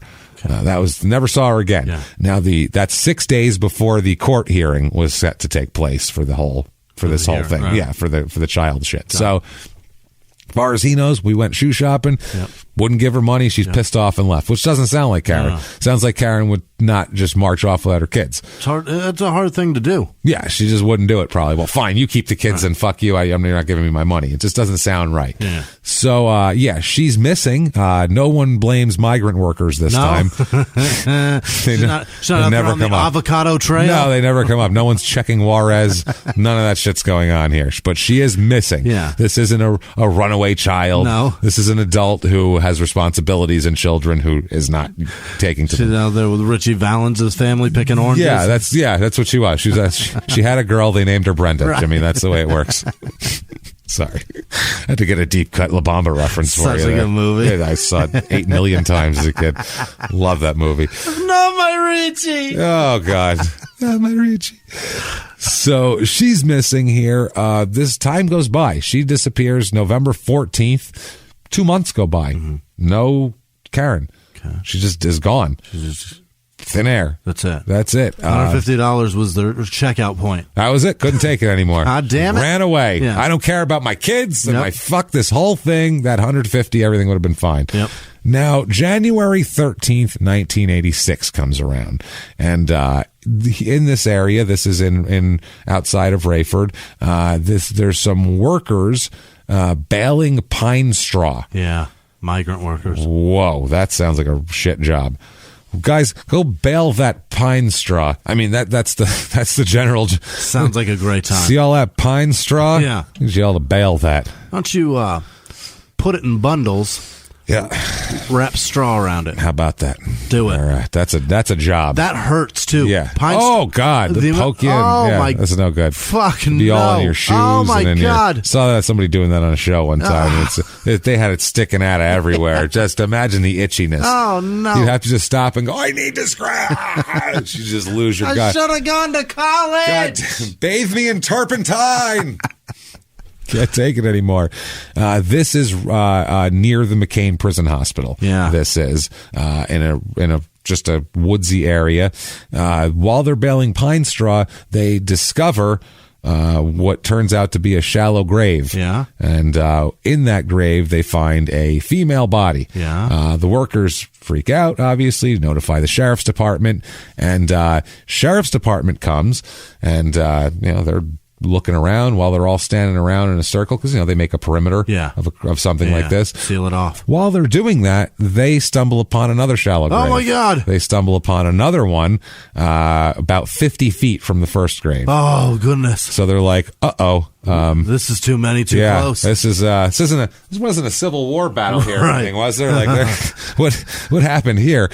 So that's a little close and seems on purpose. Yeah. So they find out this is another female body that they find here, buried in a shallow grave. The bodies found here, it's about 1 mile from a house. Yeah. That's the only thing. There's the prison, hospital, and then there's the woods, and this is 1 mile from a house. Yeah. And the property is owned by the homeowner here, and that is Edward Lee Cummings. Of course. Owns the fucking house. This is his dilapidated shit shed and his property. So 2 bodies they find on it. So that's not good. That doesn't look good for old Eddie here. They're removed from the site here, obviously. They are brought in to Chapel Hill to a good medical examiner's facility, and they are identified as Karen and Teresa per year. Both of them buried in there. Not great. No. And it gets worse, too. Autopsies performed on them show some pretty rough shit here. Both of them have been shot in the back of the head. Yep. Both of them had other gunshot wounds as well, but back of the head, through the skull. Shot a lot, and the head? And the head. Both were naked. Both were wrapped in layers of black and clear plastic, like, one after the other. Yep. Clear, then black, then clear, then black. And also cloth sheets. Wow. Mummified. Trying to mummify, I guess. I have no idea here. Now, the autopsy of Teresa revealed that she was in an advanced state of decomposition, which makes sense because she's been missing for 2 years. Yeah, she's been out there for a while. 2.5 years here. She also had a second gunshot wound to the face. There. So, and also the tips of her fingers were missing as well. Now, she also had her right hand and arm were out, and they said that that might explain the absence of her fingertips. They said it might have rotted off, or animals could have chewed it off, but then they don't think so because Karen's fingertips are also missing. Oh, Jesus. So that seems on purpose. Yeah. That's probably not on purpose. Farm workers are vicious. I'm telling you, they're like fucking strawberries are hard to pick, and they will kill you for that shit. Yeah, it's crazy. Yeah. And the thing is too, they're really criminal masterminds because they'll kill you and then they'll try to frame somebody else. Yeah. Well, yeah, they'll bury women right on your property. Right next to somebody that they know's house. This is why we need the wall, people. Jesus Christ. They come over here, they kill the women, they bury them in our own yards. Bad hombres. And then we get blamed for it. What the fuck? This is ridiculous. Yeah. No, obviously, we're fucking joking. This is the silliest shit I've ever heard in my life. So this is obviously a more nefarious thing than she ran away with some migrant farm workers. So now Teresa's, like I said, her left hand there was the one that was exposed, but the other, Karen, neither of her hands were exposed. No. And Teresa's other hand wasn't exposed either, and that one also had... missing some fingers. Yeah. So cause of death being the gunshot wound to the back of the head, and they think the facial one was just for shits and giggles. Just for fun? Hey, yeah, I really don't like her. Oh, boy. So I'm going to do this. Autopsy of Karen also, it showed that she was less decomposed. Mm-hmm. She's only been missing a couple months. The lower portion of her right arm was missing. Yeah. Poof. That's gone. The whole thing's gone? Oh, no. Yeah, her lower portion of her right arm, like elbow down, is just not there. Okay. And it's wrapped, so it's not like an animal took it away or something like that. It's just gone. Oh boy. Just not there. And there's also a 3.5 inch cut-like wound on her lower left abdomen as well. So she's been stabbed pretty viciously as well as shot in the back of the head. They said that this cut was inflicted post-mortem as well. More for funsies. This is just shit. This is just fun here. Now, fucking ridiculous. Yeah. Now, the cause of death was also gunshot wound to the back of her head. So same thing. So, it's Wow. With the extra mile in all of this. Yeah. Now, they said that the press is asking, is there going to be an arrest? Do you know who did this? And the police spokesman said there won't be an arrest for at least 48 hours. And he released a few details here. He said, due to the fact that they were sisters, it appears that they, meaning the murderer, did have some knowledge of the family. Sure. We are investigating someone, but I am not a believer in making an arrest before making absolutely sure you've got a case. We're not going to make arrests for at least 48 hours. So whoever did this, you got 48 hours 48 to run. hours to run, and you might want to dispose of some evidence as well. Yeah, get rid of all that shit and haul balls. Yeah, rather than just going, we have no idea. Right. Super weird. Right. We'll try to figure it out. I don't know. No leads. Just give fucking vague Who cares? shit. Why would you put specific time reference on things? So they do some investigation. They find some evidence linking to... some to him. They find an SBI agent named Troy Hamlin says that a plastic trash bag found wrapped around Teresa's body had come from the same box of Best Pack Good and Tough trash bags that were seized in his house on that property. So it came from the same box. Unbelievable. So that's interesting. Also, this guy's a forensic chemist, by the way, which sounds like he would know that sort of shit. Yeah. How do you keep plastic bags around for 2 fucking years? No, Teresa's.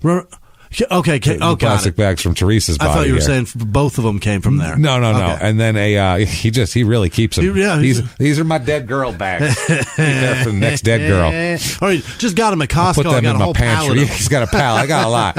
One that buys like 6,000 bags in a box. It lasts a while. So I get them. It'll last me 6 damn years. You know how it works here. Now, he said that he, quote, matched the bottom portion of one of the bags from the grave site from Teresa to an open end of another garbage bag found in his home. So he matched where you tore them apart. Yeah, he matched that right up. Yeah, that's boy. When they really want to find something, you can find something here. Boy. And now he also says that plastic bags found wrapped around Karen's body also came from that same trash bag. So those were his girl killing bags. It's his girl wrapping. Some girl wrapping bags here.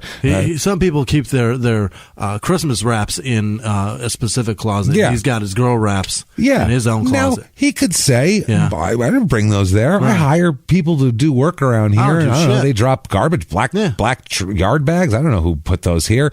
Problem is, though, in his house, which is unoccupied and unfinished here, they also found a receipt from a Big Star supermarket listed for the purchase of one item, and that's the goddamn trash bags. Unbelievable. So he did keep the receipt, for tax purposes. Yeah.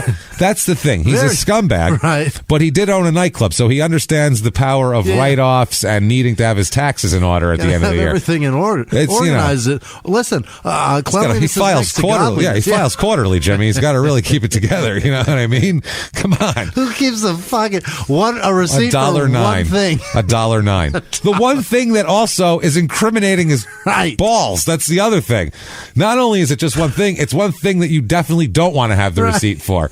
You walk out of that place with that, they go, receipt? You go, no thanks. Shit, no, it's all yours. If you do, if they put it in the bag, you walk out, light that bitch on fire, and watch it fall into ashes as you get into your car. Or tuck it in a homeless man's pocket or some shit. Yeah, here you go. Get your DNA on this, big guy.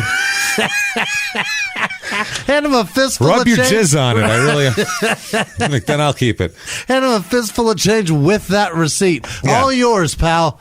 Enjoy yourself. Lick it. I don't give a shit. Please do. Get it the fuck out of my life. Get your fluids on it. So, and also, not only that, they found Jerry Parsec here as well. Jerry Parsec is the general manager of the Fayetteville Big Star Grocery. And he testified that the receipt said that testified that this is a receipt for Best Pack Good and Tough trash bags, and they're categorized as non-food staple goods and sold for $1.09 on that particular day, just as the receipt said. And so I rung him up because he was the only customer that day. It was that guy right fucking there. Did I mention I really liked his shoes? That's why they stood out. So I talked to him for a while.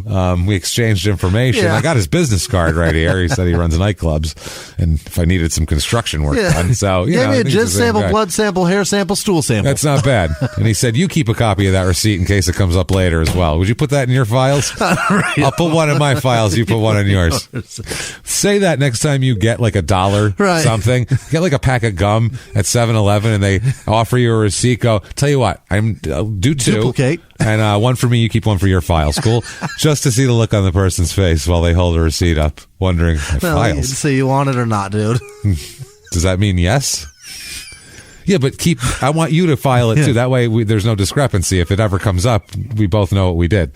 They'd be like, what are you talking about? It's like when You're you go buying to the bank juicy fruit, stupid. What are you? It's like when you go to the bank and you got one guy with one key, one guy with one key. Your receipt submarine. Is your key. It's a submarine. We both have to turn unlock it at the same time. That's how it works here.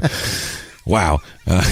This is for the receipt. The really important thing about the receipt, not only is it important that it's for those bags and to him, but the big thing is the date on the receipt is September 16th, 1983, which is the day Teresa disappeared. Oh, no. So that doesn't look good. No. That looks real bad here. On January 18th, 1986, because like Teresa's car is still missing, or not Teresa, Karen's car is missing. They just found her body. Right. That's it. James, you're talking about 3 years he hung on to that receipt. That receipt for 3 years in his house. 3 fucking years. That's how messy he is. He probably just threw it down and just never cleaned. Ever. For 3 fucking years. 3 years, receipt. How happy are you if you're a homicide detective? And you go in there and you're like, there's not going to be any evidence. No fucking way. In 3 years, he must have cleaned up. And it's like, oh, here's the garbage bags you're after. Holy shit. This guy you guys are not going to believe the date on this receipt. He's super, super financially diligent. That's the thing. Very financial. Fredericks, you're going to lose your fucking mind. Look at this. Look at this receipt. It's from 3 years ago. The day after she disappeared. No, the day she disappeared. The day of. The day Come of. here, look at this. It's How fucking stupid crazy. do you have to be? I'd light it right on fire, right? Wouldn't you? Yeah. Come on. Yes, fire. So on January 18th, 1986, a parking lot attendant at the Raleigh-Durham Airport who had remembered the name of Karen Marie Puryear ends up bringing authorities to her car. It had been parked at the airport since November. Wow. He parked her car at the airport. That's like a mobster thing to do. They just park them at the airport, so it looks like they ran away. What year is this? 85, 86, the early 86. Yeah. He said, when I was coming to work yesterday, I heard about the bodies being found. When I heard the name, it just clicked. It was one of those odd names you don't forget. When I got here, I contacted the police, and the police contacted the car, confirmed that was the car. It's Karen's car. Right. And they said it had been parked there since November 15th. She was reported missing on November 18th. Oh, no. So nobody reported her missing for 3 days, first of all. He hung on to that car for that long? And he put it there, and then he put it there like right when she went missing. Okay. That day, he dropped the car off, but then no one reported her missing for 3 days. Unbelievable. So there was no There's no reason to look. She wasn't living with them. She was living by herself. Right. He had the kids, so there was no like, oh, she didn't pick the kids up. Right. Nobody would call. 3 days of not showing up at work. 3 days. That's what it takes of no call, no shows before people start checking airport parking lots for you. It's a shame. So the check of the car conducted by the motor vehicles division here, they gave airport authorities no indication that Raleigh police had even been looking for her car since November 18th. They hadn't looked for her fucking car. Wow. They never did a search. Yeah. They never put a thing out saying, hey, if you see this car, Yep. never put out a fucking thing to the, Jesus. that's insane. Yeah. There's a missing fucking person who was seen leaving in an argument with someone taking her kid, Right. following him, never seen again. And they don't even do a fucking, hey, keep your eye out. Not even the daycare center. Nothing. About, that was wild. Should we call somebody? Dude, this is terrible fucking police work. Yeah. I understand that the reason this is because she went missing in Hoke County, and this is in a different county, and this is in Raleigh, and there's not computers like there were, and blah, blah, blah. But you put out a thing for the whole fucking state when there's a missing 22-year-old mother of two. Right. You say, hey, just keep an eye out for this car, please. That's all. Nothing. Not even a fucking heads up there. It was her car. The guy who learned it was her car by the license plate number checked on the state's computers, and the check alerts authorities only to the theft of the car, the validity of the license plates, and the status of the insurance. Not if, hey, missing person attached to this car. Now they have that. They knew the status of the insurance? Yeah. Why the fuck am I carrying proof of insurance if they know the status? They knew it in 1985. Yeah. Now they know it. Yeah. Why are you making me fill my glove box with this shit? It's stupid. It's because they want you to search through it. Because then when you open your glove box, they can see in it. Probably. Okay, I have probably true. It's probably the I thing. assume that's why. Right. I've always just assumed that. Well, it's now on my phone. Joke's on you, fuckers. Yeah, here you go. Oh, hold on a minute. Let me look through this. Let me scroll through emails, you bunch of dicks. If I were you, Justin, because you get pulled over, you drive like all an the asshole. fucking time. So what I would do, make sure to keep pictures of giant syphilitic penises in your phone.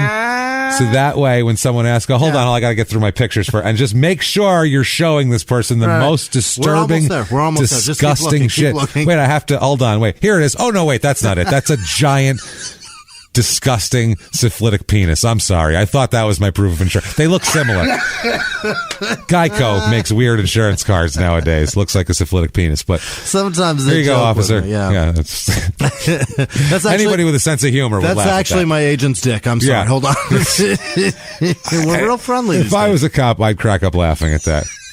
I'm sorry. I'd be like, that's pretty fucking funny. That's a good one. I'm sorry, officer. Now step out of the car. That's what you're going to get.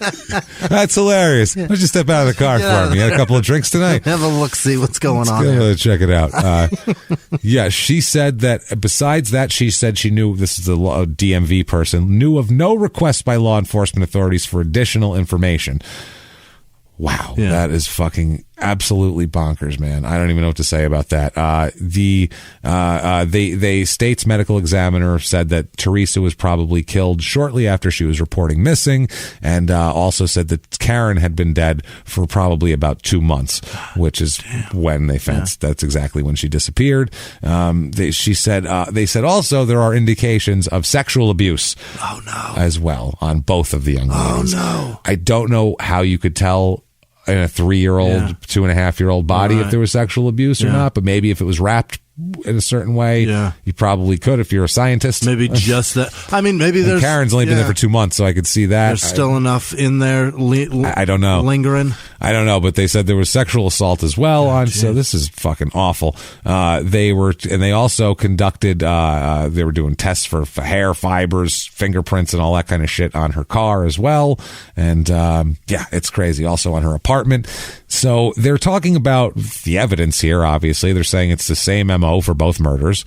Both sisters shot in the back of the head, both naked. When they're found, both wrapped in layers of black and clear plastic and cloth sheets in similar shallow graves, located a mile from his house, 50 feet from each other. It's a pretty tight case. It's really hard to go. It's hard to weasel out of that. Fucking coincidence. I had no idea. On my own property? It's not like he lives in a neighborhood where anybody could do it. This is in the middle of nowhere. If someone just randomly dumped somebody, it probably wouldn't be on the 2 square acres this guy owns, you know what I mean, in the whole state of North Carolina. Right. It's a pretty big coincidence here. But also, too, extremities of both victims were removed, fingertips, and they're saying that the half of Karen's arm was removed on purpose here. And they said this was probably in an effort to prevent ID of the bodies, I suppose. I don't know if he knows about dental records, but that's fine. And also 2 women missing, and you could kind of put it together. They're sisters, you idiot. They're going to find, that's what I mean. They're going to find out here. So they're talking about this being the similar motives and also the way he did this, the post-mortem injuries. They're talking about that as an aggravating circumstance as well. Also the sexual assault. He is indicted on February 20th, 1986. Eddie is. He's obviously arrested here. He's indicted for the murders of both young ladies, and he immediately asks for the court to sever the cases. He doesn't want them to be tried as one. Right. Because it's obviously way worse when you add them both in. Can we sever these, like a forearm? Like right at the elbow? Can we do that, please? Like a fingertip? Make them 2. Hey, come on. So, it's a weird thing here. He wants to sever them because obviously it looks worse if you talk about 2 women being found in the same spot. It's kind of a slam dunk. Right. If you take them individually and don't talk about the other at all, it's different. Then there's plausible deniability, sort of, not really. But with this one, it's kind of hard to. But the problem is he doesn't realize that even though you can sever the cases, they can still bring up certain things from other cases. And if you get convicted of one, you can fucking bring that up in the second trial. Yeah, if they introduce you're really past betting crimes. Real hard on the early one. That's the problem here. So the judge, he says after careful deliberation, he says that they do sever the cases. He says, quote, as I indicated to counsel, I believe when I heard the motion to sever these 2 cases, I issued an order to sever. They do show similar modus operandi and have a lot of similar factual matters, but I thought it was a very close case because of the 2-year span of difference. There may be some question concerning whether or not there was a transactional connection under the statute and the law in this case to warrant joinder. That's why I severed them.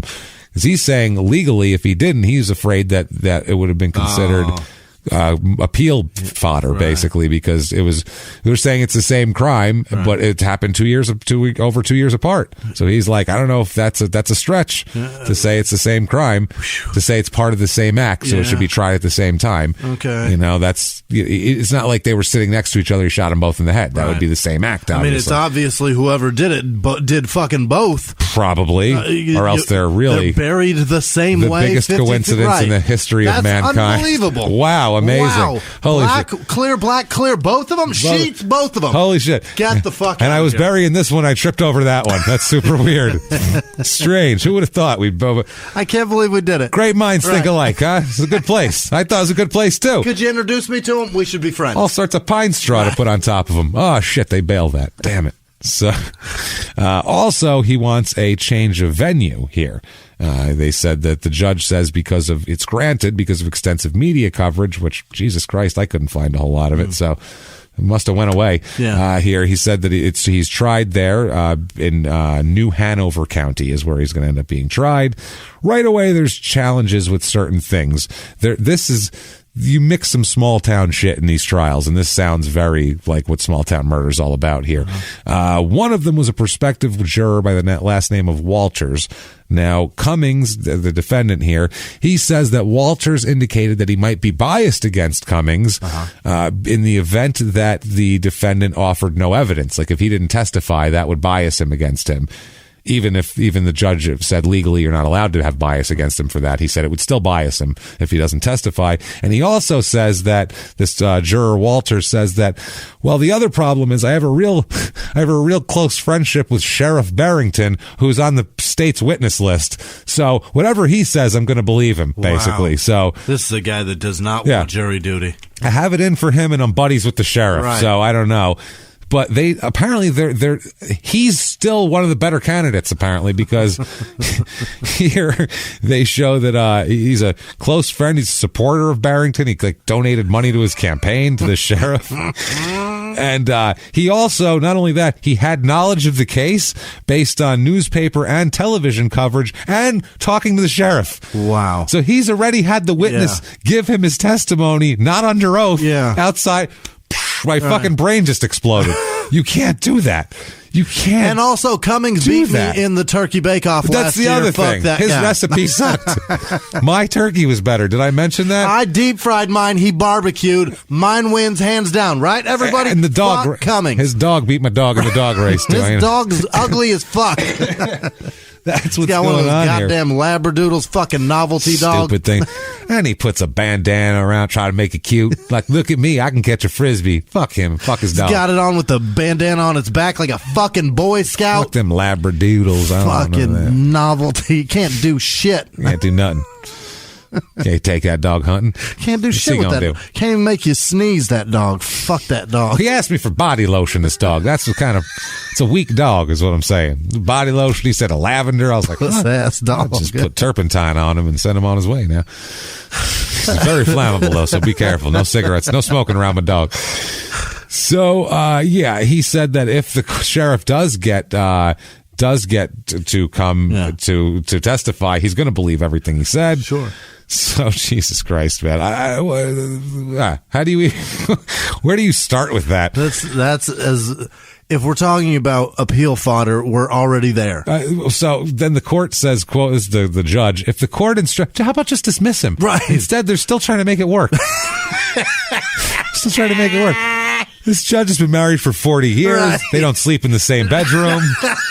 Like, he's going to make it work. He doesn't care if it's ridiculous and they hate each other and they haven't spoken in 3 years. This is a desperate man who hasn't been laid in 15 years, and he's like, look, you've got 12 kids, you've got AIDS. I don't know, I like your hair color. Grandkids are coming over on Christmas, so whatever. We'll figure it out and just... We'll make the holidays nice. I don't know what the fuck to tell you. So he says, if the court instructed you that the defendant is presumed innocent in the trial of any case, does not have to present evidence and has no burden of proof, and if he chose not to testify, the court instructed you not to hold that against him, would you follow that instruction that I gave you in your deliberations? And he said, yes, sir. If you told me not to hold it against him, I wouldn't. But he already said he would. That's the problem. You can say, what if I told you not to believe that? Right. If someone really believes in God and you said, what if I told you not to believe in that?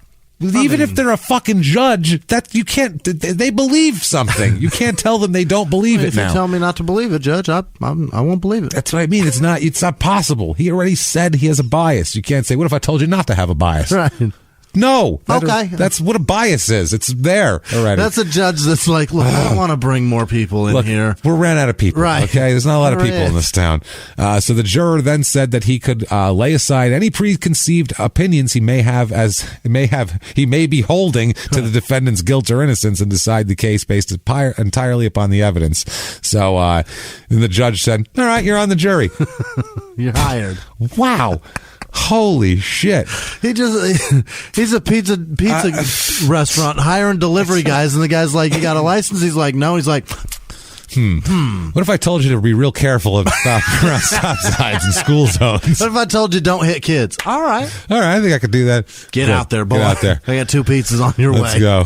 Jesus Christ. So not only do they have, like we described, this crazy amount of evidence of finding them on his property 50 feet from each other, but then he had some sort of scuffle, something that landed him in the county jail for a few days in late June and early July of 1985 here. And while he was in there, I'm sorry, no, this is June and July of 86. I was like, this makes no sense to me, and I wrote it. So she's not dead yet. June and July of 86, he's in the county jail, and he's in with a guy named Fred Jacobs, his cellmate, and he tells Fred Jacobs basically that he killed Karen's sister, Teresa, because she left some drugs in the wrong place that he had given her to deliver. That's his story. Oh, that's Fred Jacobs is a terrifying man. Yeah, Fred Jacobs. He's got to tell him, I deal drugs and I fucking murder. He couldn't be like, I was pissed at my wife's little sister, so I killed her, and then my wife was, my girlfriend was kind of being a jerk, and so I killed her. Right. Yeah, so he had to be like, I run a cocaine cocaine ring. Right. And I'm so cold-blooded, if a 15-year-old girl fucks up a delivery, she ends up in a shallow fucking grave with a gunshot in the back of her head. I don't give a shit. Missing half a fucking arm. You heard me? I don't care if you got biology homework. Fuck you. Get out there and deliver my cocaine. How fucking big is this guy? Fred's. I want to see this guy. Yeah, I think old Edward's really worried about his butthole right now. Is the problem? Edward got thrown in that cell, and the guy goes, "What's your name, boy?" And he goes, cocaine running cowboy. That's what they call me anyway. Running cowboy lunatic. And I murder like a motherfucker. I beat 8 murder cases already, so this should be nothing. So yeah, he tells him that he killed them because of the drug thing. Yeah. But then there's also, the problem is there is evidence. They find the police find evidence of a black briefcase full of cocaine being found in a field in nearby Enfield.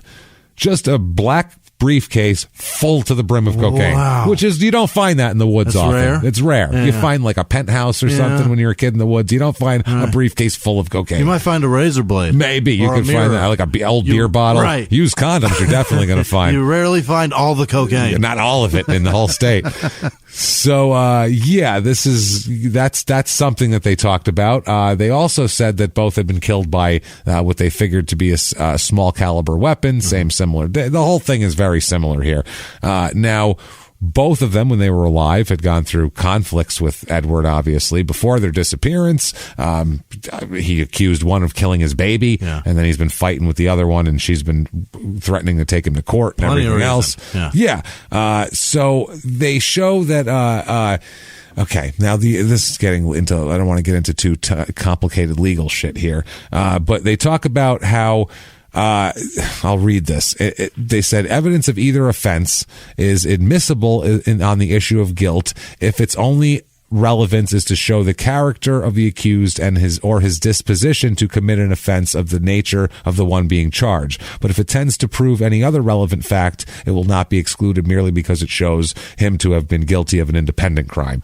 So they're talking about introducing evidence from the other murder into the separate trials, basically. And they're saying you can under certain circumstances, is basically what that means. There's rules to it. There's rules to it. It's separate indictments. Like we said, he gets them severed and everything. Now they elected first to try him for the murder of Karen. And so he moves to exclude any evidence of Teresa's and vice versa. The court disallowed that motion while concluding that the deaths were distinctly similar with respect to the victim's manner of death and manner of disposition of bodies and location of the bodies, and that the evidence of Teresa's death was, quote, relevant to show the identity of the perpetrator of Karen's murder. Makes sense. So the state was allowed to introduce evidence of his attitude toward Teresa prior to her disappearance, the facts of her disappearance, the discovery of her remains near the site where Karen's body was discovered, the description of her remains. He's saying later on, he'll say they allowed way too much in from the other cases. Also, they said that it'll show that they used the Fred Jacobs thing. They go, he's mad at them anyway, and then Fred Jacobs says you can also put in the cocaine thing, cheated them out of profits from drug transactions, and Fred Jacobs brings something else to the thing here. He says, Fred Jacobs gets on the stand and says, Edward told me not only it was the cocaine, but also he has a, quote, general antagonism toward white and Indian women. Oh. I don't know where Indians came into this, shit, man. But does not like white and Indian women, even though he has impregnated one of them. Doesn't like them, though. Multiple times. Yes. Right. I feel like, it's one of those things where I don't like this because this is a North Carolina case in the mid-'80s where they got a black guy killed 2 white girls. Right. And so right away, they're going to try to put in there, they're going to try to slip that in there. And he hates white women, right? Like it's one of those things when you don't need that for this. Right. That extra sting is useless when they're found 50 feet away and buried the same fucking way. If they were strangers, I'd say, okay, maybe that's relevant because that's how he feels, but they're not. It doesn't matter if they were purple, green, blue. He knew them and was mad at them. They didn't kill them because he doesn't like white ladies. Sure. He didn't say, that Teresa smothered my baby and that pisses me off, but she's white, and that really pisses me off. Now I'm going to fucking kill her. That's not what it was about at all. Right. So I think that's kind of fucking silly to put that in there. But they're trying to, this is like the staircase when they're like, he was a bisexual. I think that's what they're really trying to pump it up. Yeah, Aaron Hernandez had tattoos depicting the crimes. Right. It's just all. He's had a pater in his mouth. Yeah. Oh, boy. Oh, no. That's disgusting. Think about that. Think about that. Think about you sitting in church with a Peter in your mouth. That ain't right? Jesus looking right down on you. Judging your just staring down breath. at you. You know you got cock breath, too. As long as you was down there sucking, you must. So they said that this crime was a course of conduct if it is other crimes and violences were part of the pattern of intentional acts directed toward the perpetration of such crimes of legal bullshit of killing fucking two people at once. Yeah. Anyway, they bring into the morning of October 22nd, they bring Celia Mansari, the paralegal with the community services thing that she went to talk about support. They bring her in there. By the way, during that, she tells Mansari about several occasions in which Edward had beaten her in the past, and that he had threatened to kill her if she took the children back as well. She was permitted to testify above just vigorous defense objections, talking about it. They said that it was hearsay is what they were trying to do, but the prosecution successfully argued that it was it's a hearsay exception. She heard it happening. No. Karen told this woman that it happened. Okay. But when a hearsay statement is made expressly admissible by a specific exemption category, there's no necessity for the trial court to consider. Basically, the following are not excluded under the hearsay rule, even though the declarant is available as a witness. The existing mental, emotional, or physical condition, a statement of the declarant's then existing state of mind, emotion. Basically, how was she feeling? If it's a thing like that, she said this, it's relevant to her emotional state. Got it. Not so much the factual truthfulness of her statement, but of her emotional state. Her emotional state was she was in fear of Edward. And then she disappeared and was found in his yard. So those all go together, basically, here. The scope here was evidence tending to show that the state of mind is admissible as long as the declarant's state of mind is relevant. That's what it is. Now, November 14th, 85, Karen spoke with Crendy Lynn, who is a teacher at the nursery school attended by Crystal and little Eddie. During the discussion, Karen told Crendy Lynn that she had to go to the doctor because she, quote, she had a place on her chest that she had to see a doctor about that he had hit her with the end of a gun. Oh my God. So this happened November 14th, 85. So it just happened. Yeah. Apparently. And then the last had to be 24 hours. If she was just going to go to the doctor to get it checked out, it couldn't have happened 6 months ago. No, right. So he had just hit her with the butt end of a gun recently, apparently. The court allowed her to testify over the objections here. However, she was not allowed to speculate as to the identity. She was only allowed to say that Karen said he did this. Right. She wasn't allowed to say who. Right. Yeah, because that wasn't brought up. Because they knew who they were talking about. But it was in the middle of a conversation about him. Exactly. And that's okay. Yeah. So also Faye gets to testify, the mother, over objection regarding the subject of two conversations with with Karen. The first conversation was in May or June 85 when Karen came over to the house crying, saying that he had kicked her out of the house with the two kids. That's when she moved to Raleigh. And so they said poor Faye, she had to be so embarrassed in this fucking. Oh God, yeah. As they went over woman. to foster care, and then your kid ran away. The relationship with him. Oh yeah. Oh yeah. So you allowed this to? Yeah, that's what I mean. That poor woman. I mean, granted that part sucks. Yeah, you allowed that's no good. Because I mean, I feel bad for this woman. Both her kids her fucking daughters are dead, man. That's brutal. She's got to go through whether it was partially her, facilitation of. I don't want to say fault. Right. It was just it was in her universe and her purview. Her rotation. Still, it sucks. It's just God, losing your kids is losing your kids. And it's awful. Yeah, so it's bad here. So then also, like we said, Fred Jacobs says that he killed the sisters because, quote, they had ripped him off off on a cocaine deal.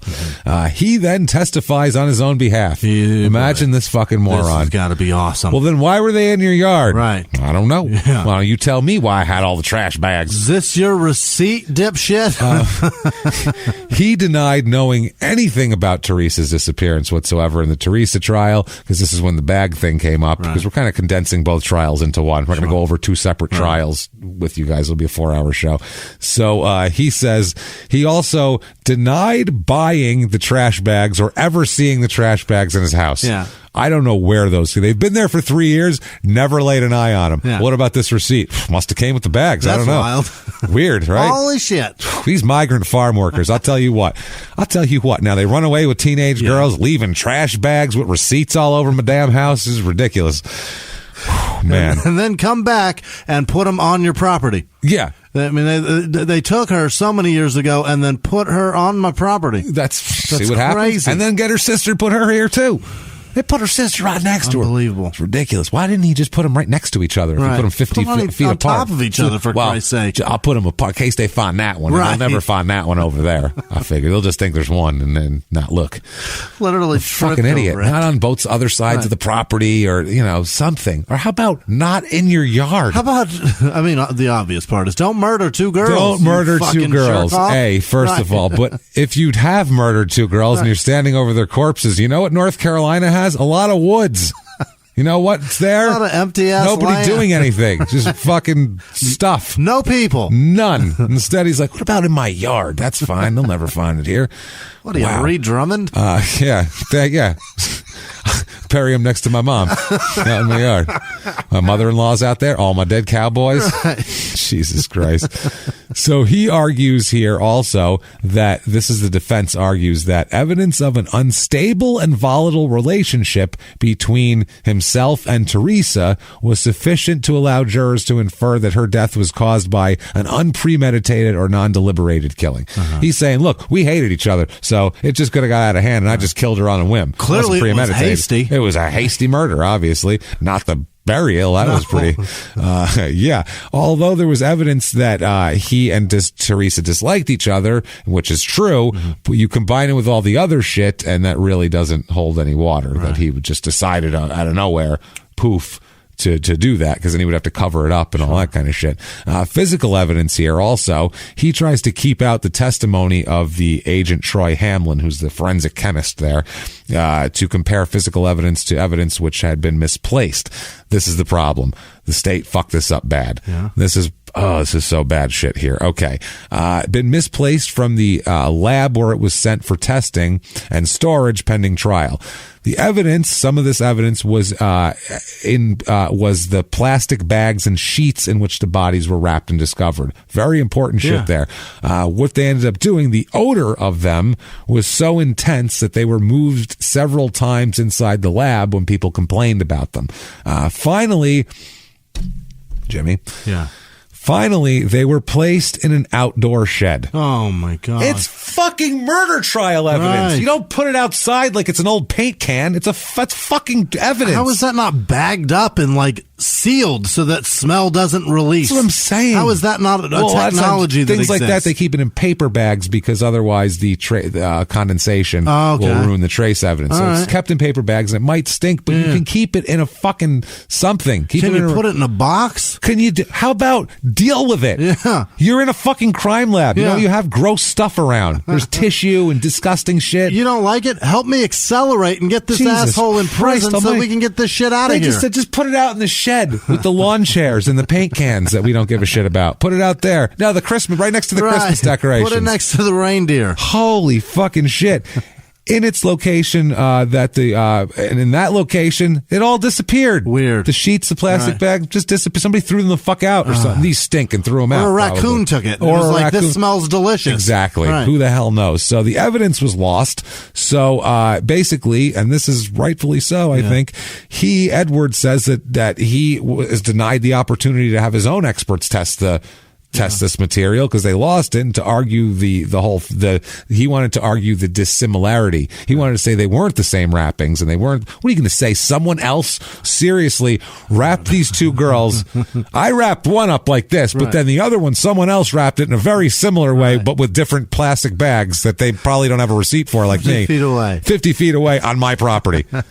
Jesus Christ. Here's a question. When he buried the first daughter there, was his family living in that house? The other family? No. No one lived in that house. This was he bought it, never finished it. This was like his go somewhere to be not gross the Willow pad. Springs shit. No. The Willow Springs was the family home. That was a different thing here.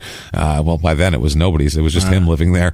So he wanted to do that. So he alleges that his constitutional rights to due process are being violated, and the court went, "No, you're good." They're all right. It's fine. Sorry you can't test it. I mean, go check a raccoon's asshole. I mean, it's probably in there somewhere. See if you can find those bags. It's impacted in there. You got to watch out. It's like tobacco shit. So this agent here, they talked about what he had observed before this evidence disappeared. He said the plastic bag and sheets on the day they were photographed, and at the various times they were moved prior to disappearing from the storage shed. He said he identified the photographs. He explained the disappearance of the materials to the jury. He then noticed the similarity of the missing items to the ones on hand found in Karen Puryear's car when he was asked the following questions. This is how this worked. It says, "Can you describe?" This is the prosecutor. "Can you describe the sheets and pillowcases that you saw in the trunk of the vehicle, sir?" Trunk of her car. This is where he got this shit. Yes, sir, I can. There were 3 pillowcases, a fitted flowered sheet, and a pink fitted sheet. Now, Mr. Hamlin, did you make any observations about the flowered sheet that you saw there and the flowered sheet which you saw from the wrappings of the body of Karen Puryear? And they objected, and he said that was overruled. He said they were somewhat similar in design. That is, they were both flowered sheets, had the same type of color. So they go from there. Then they say, can you explain what it meant, how the bag is unusual and how it compared to the bag which you observed in the wrappings? And he said the bag I noted earlier during the day at the gymnasium floor where they had everything lined out was a very large clear plastic bag. It was a bag as opposed to the plastic sheeting in that you could see a flap and seams around the edges of the bag. So he does all of this. He testifies. He doesn't testify as an expert though. It's a non-expert testimony, even though he's a chemist. So his testimony was based on his knowledge. Obviously, Edward is pissed off that this got in. Now, also, there's photos and a couple other pieces of evidence they found. Now, state introduces, number one, photos that you can divide into groups here. One is 23 photographs of the graves and autopsies of Karen and Teresa. That's a lot. Okay, 23 is a lot, but there's 2 of them. So 2 is photographs that they found in his home belonging to him of women acquaintances posing nude for him. What? So they introduced that as well. They also introduce into evidence a book of his that he has labeled his Believe It or Not book. Oh, boy. Is what it's called. Chicks that he fucked. His conquest book. It is a notebook containing the names of 112 women, according to his testimony, are his former sexual partners. Wow. So he has documented in a, quote, Believe It or Not is what he's called it book. How old are you, sir? Yeah, I'm going to write her name down. Oh, my God. Wow. I won't be able to remember this. Jesus. Believe it or not. Believe it or not. All right, Ripley. Somebody had sex with me. Jesus 112 Christ. somebodies. Oh, my God. Documentation. Names and addresses, phone numbers? What kind of documentation? Just names? And, I don't know, a little note on them. Nice titties. Right. I don't know. A huge bush. Yeah, I love a big bush. Love a big bush. That was it. I'm not sure. So, Jesus Christ. They had 1 photograph of Teresa's grave. They've had 3 photographs of Teresa's grave to illustrate the testimony of one of the doctors who supervised the removal of her body. 3 photographs of Teresa's body wrapped in layers of plastic and a cloth sheet to illustrate the other testimony. And 2 photographs of Teresa's body during autopsy for that. Also, photographs were admitted concerning Karen's murder. 5 photographs of her grave, other photographs of her body pre-removal, and then photographs during the autopsy to show that condition as well. During the trial, prosecutors attempted to portray him as a sexually promiscuous married man who would keep detailed records of sexual conquests and pictures. And basically, ain't he a creep and a pervert? Right. You don't even need that. No. That's the thing. They're going so far. That's what he don't like white woman, and he doesn't. They want him to be portrayed as this perverted black dude who likes fucking white women but wants to have sex with them but wants to kill white women. Doesn't that scare you? Rather than just say they were found in his fucking yard 50 feet apart. Right. Goodbye. Right. Have a good one. Night. This is what I mean. You don't have to do this. You don't have. They're so used to having to try to push that down there that they don't even when they don't, they do it anyway. Yeah. That's annoying as fuck. Don't make him sympathetic at all in this particular situation. He's a piece of shit, this guy. So one of the state's witnesses testified that she and her cousin moved into his home as live-in babysitters after Karen disappeared. So Karen disappeared, and then he gets the two and he's like, female oh God, cousins. this parenting shit is hard. Yeah, he testified, or this witness also testified that she had sex with him. Oh my God. And that he asked both her and her cousin to post nude for photographs. Jesus. So he was building a homemade threesome also on his own little thing here. That's gross. Yeah, I would say. Well, I mean, he's having a good time with this whole thing. To have a threesome with them, though, that's fucking incest. Well, it's a fivesome because there's two dead girls in the yard, so it's really getting gross now. So you got the two cousins and the two sisters. Two cousins, two sisters. Really going hard today. It's fucking ridiculous Gross. here. During his cross-examination, the state sought to introduce evidence of photographs of more nude or partially nude women, including photographs of Karen partially nude. The photographs were discovered by police during a search. They argued that the photographs were irrelevant and prejudicial. The judge sent the jury out of the courtroom and said, "Let me take a peek at those. Let's see how prejudicial they are. How nude are they?" Yeah. And so I'm gonna take these back to my chambers for a minute and make some judgments. I'm gonna make a couple of judgments. Nobody come in my chamber. The door will be locked. Not a single knock. If I hear a knock, I'll start over. Yeah, absolutely. These are not the dead person photos. These are live. These are live naked women. That's why. So the judge hears the arguments and ends up denying the motion to exclude them. During questioning by the prosecutor, Edward identified the women in the photographs, and he said that he took pictures of the nude women himself because they said, "Did you take these or did you take them somewhere?" Also, prosecutor had three witnesses talk about an assault committed by him in 1963, and they elicit testimony from witnesses.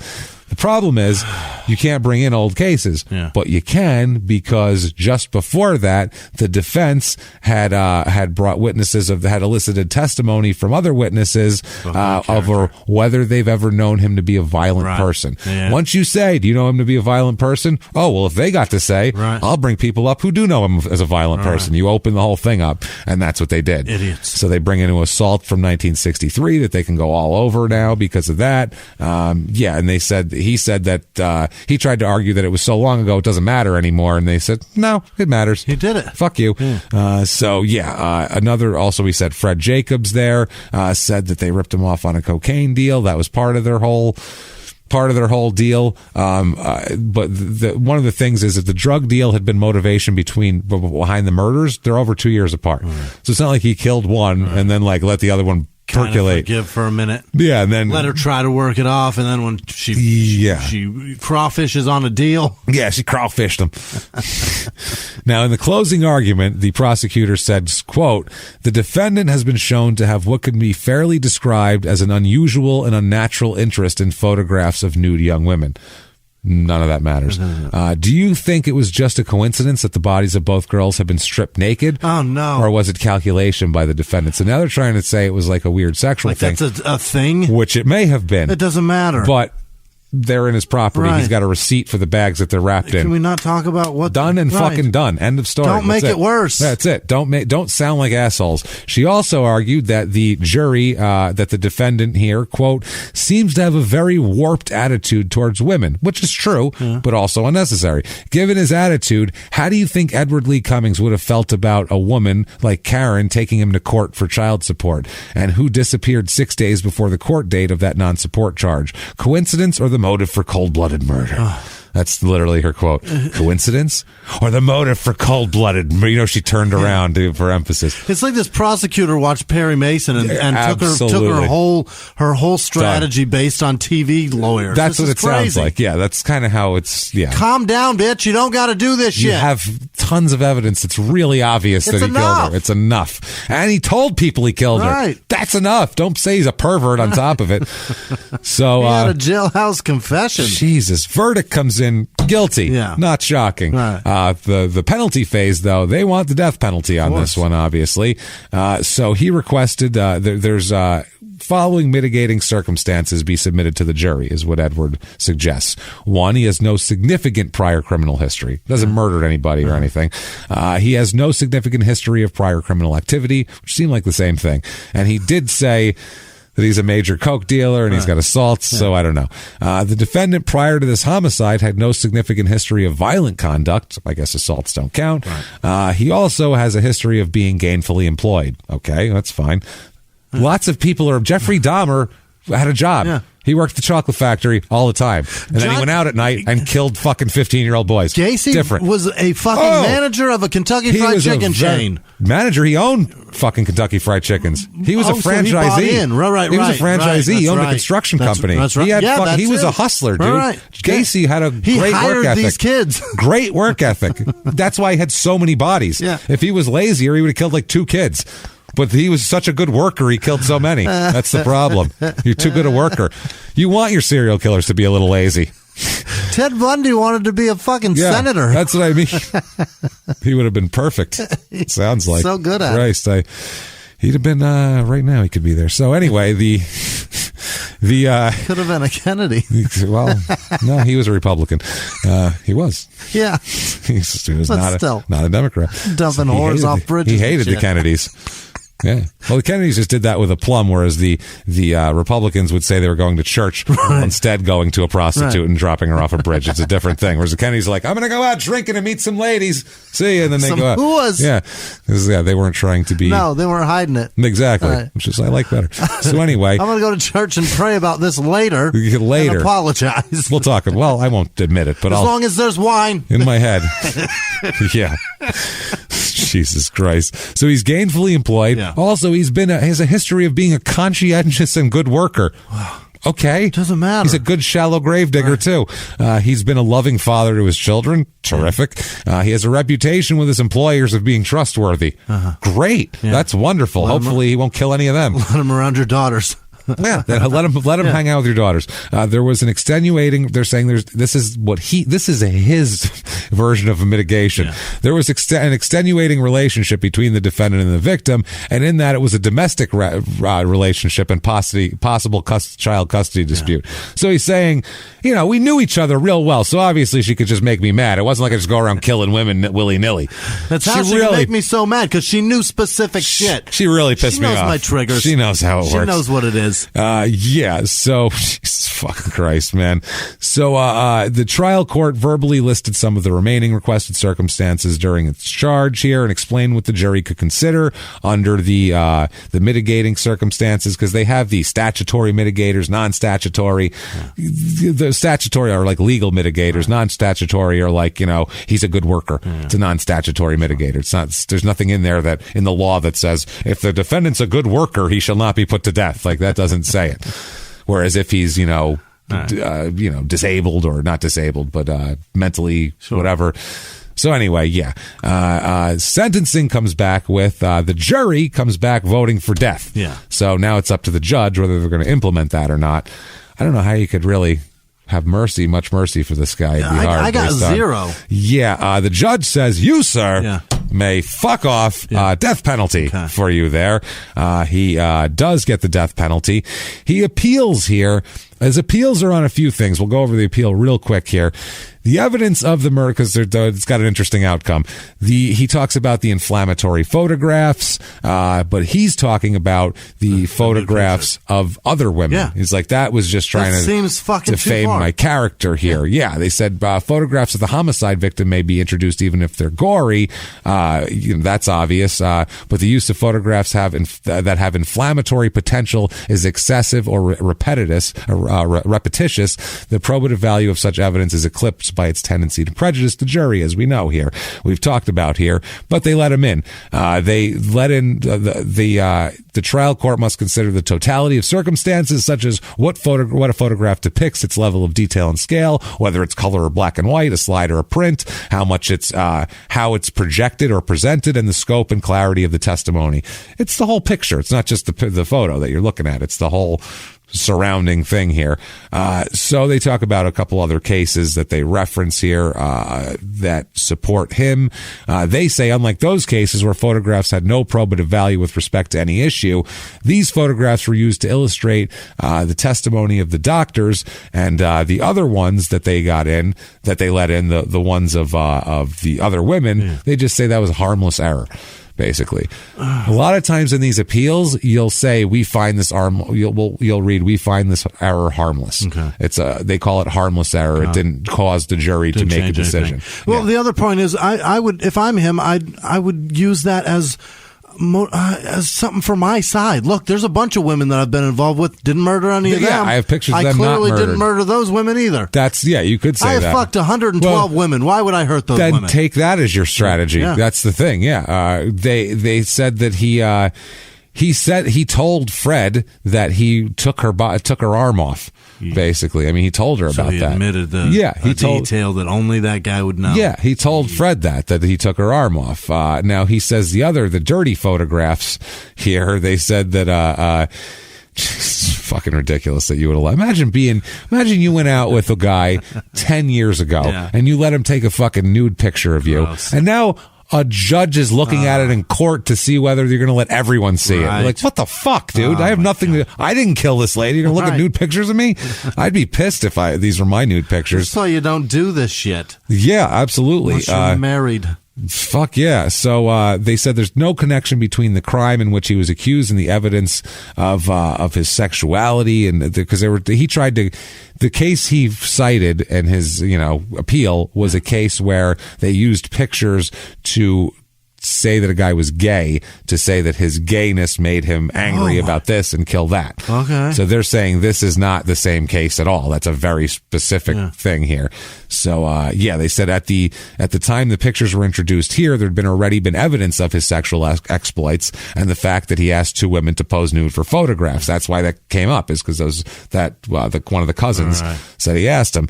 So they said they can't say the trial judge abused his discretion by letting him in. Also here, they say that the murder for which he stands convicted is part of a course of conduct in which he engaged, which was included the commission of of other crimes and violence against other person or persons here. This is talking because he was saying there wasn't enough evidence in one of his things, so he said no. The judge said obviously there's enough evidence and went through the whole thing of they're the same deal. The victims are fucking bound the same way, blah, blah, blah, blah, blah, blah, blah. All that shit.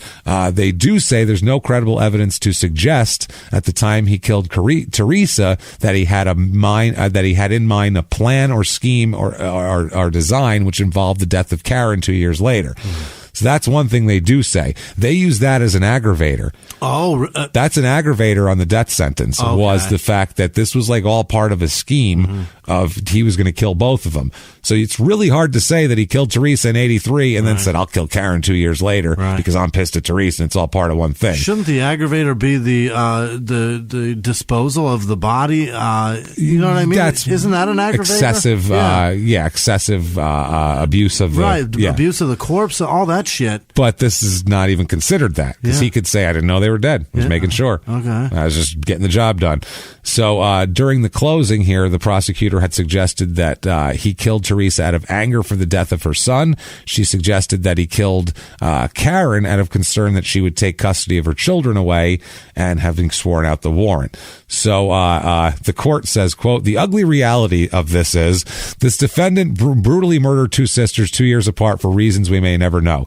As much as we deplore his actions, the state has not demonstrated that these acts of violence were tied together in such a way as to permit the trial judge to submit to the course of conduct of aggravating circumstance for the jury's consideration. I would therefore hold the trial judge erred by allowing the jury to consider aggravation of the murder for which he was convicted.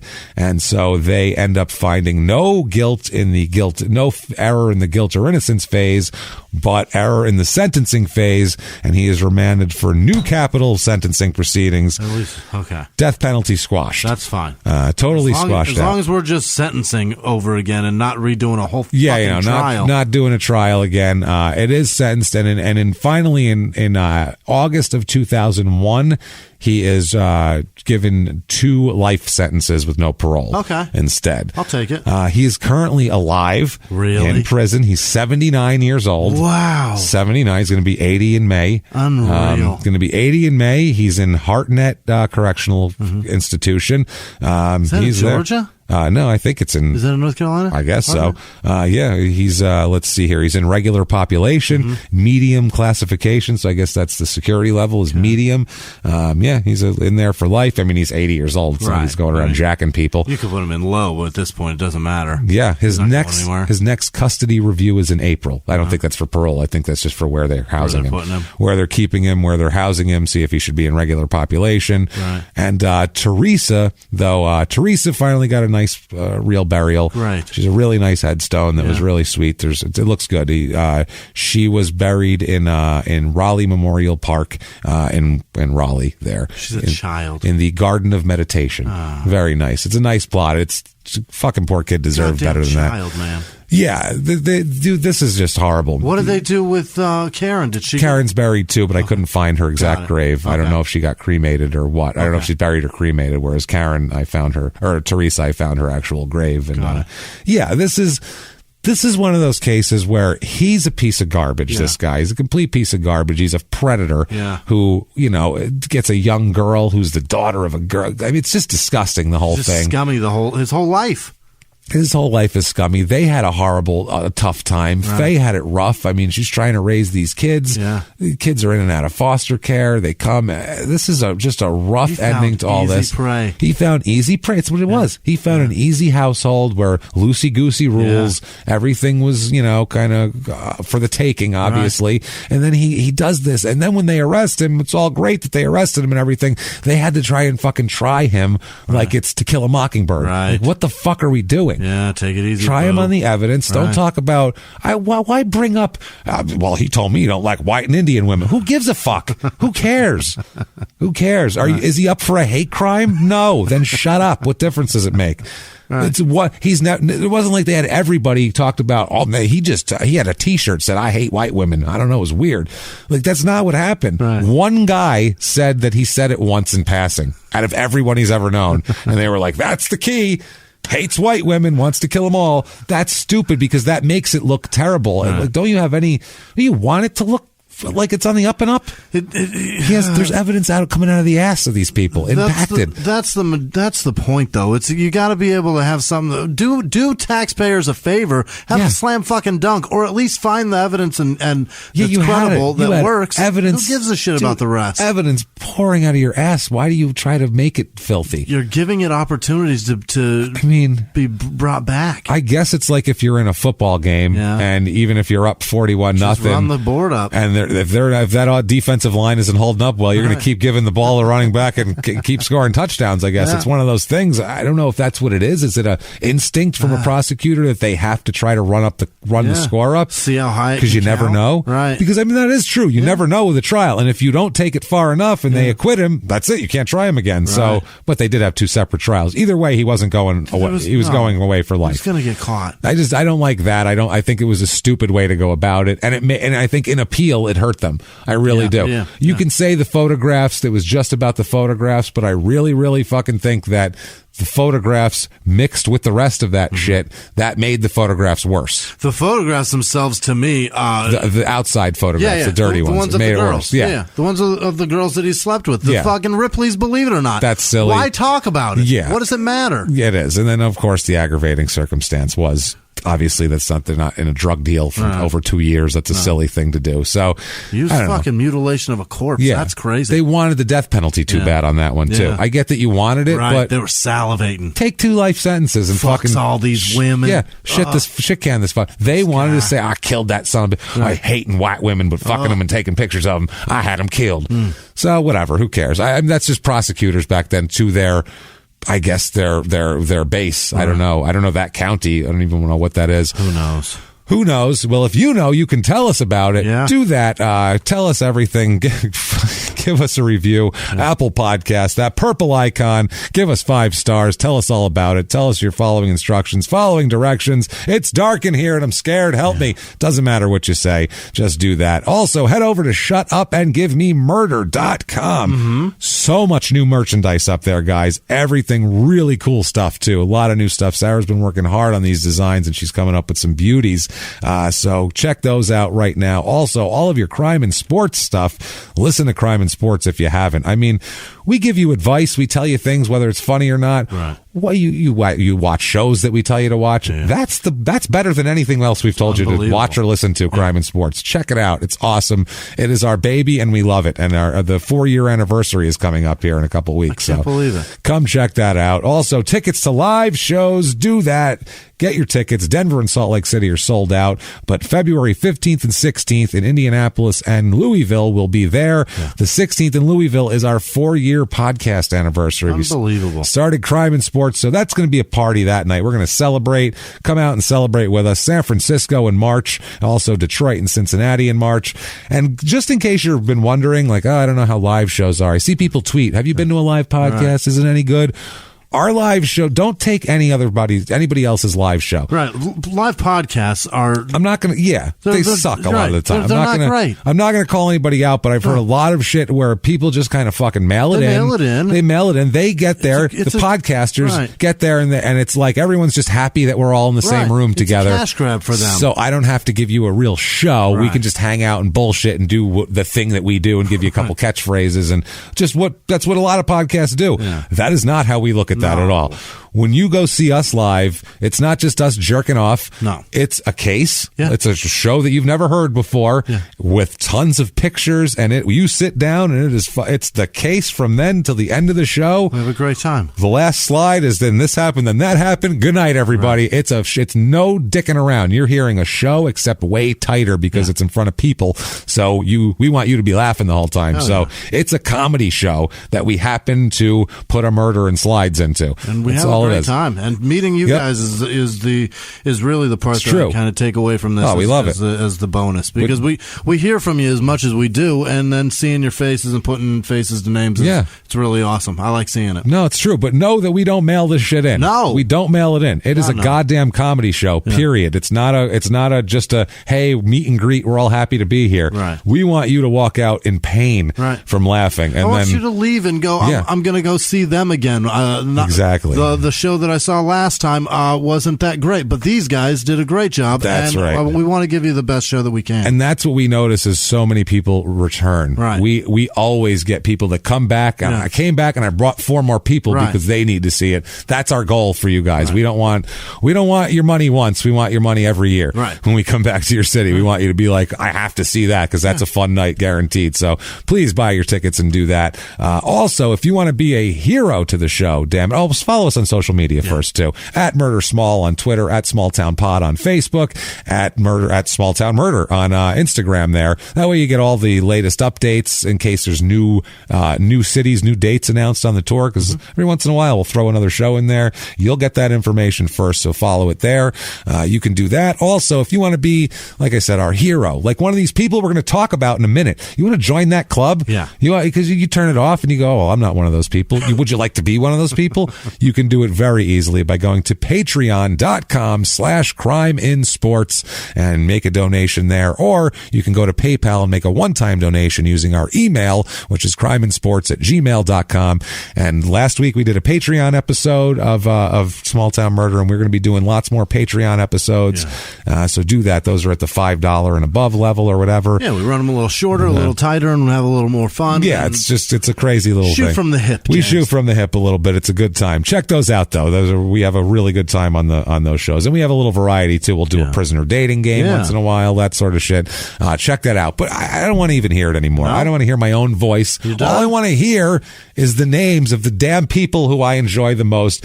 Tell me our heroes, Jimmy. Who are they? This week's executive producers are Tana Flowers, Yuval Dom, Catherine Murray, Amanda Rutherford, Tanya Volanek. Again, Tanya comes through every week. It's pretty fucking incredible. Yes. Stephen Rude coming through again. Thanks, Stephen. Karen Porcello, Shanna Brazelton, and Erica Anderson. Thank you so much. She said something really fucking sweet to us and sent us a nice donation. I don't want to say why, but she did very sweet. Thank you. Thank you. Patricia Alberts, and then happy birthday to Jordan Bennett. Simon Shedd let me know that it's her birthday. Happy birthday, Jordan. And we'll see you at live shows. Yeah, we love those. So many of them. We love those too. Can't wait. Great. I can't wait. I went to lunch with them or dinner with them in Chicago. Yeah, I'm going to do it again. They're great people. Other producers this week are Matthew Jarrett, Wayne Davis. Yeah. Dana Loft, Evie Valenzuela,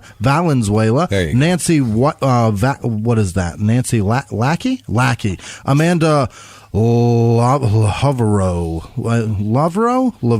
I think that's right. It's a French one.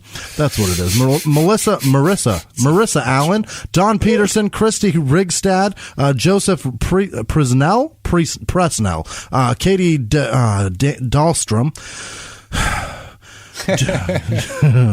Regroup. Jamie Worrell, Kramer Philbrecker, Philbrick.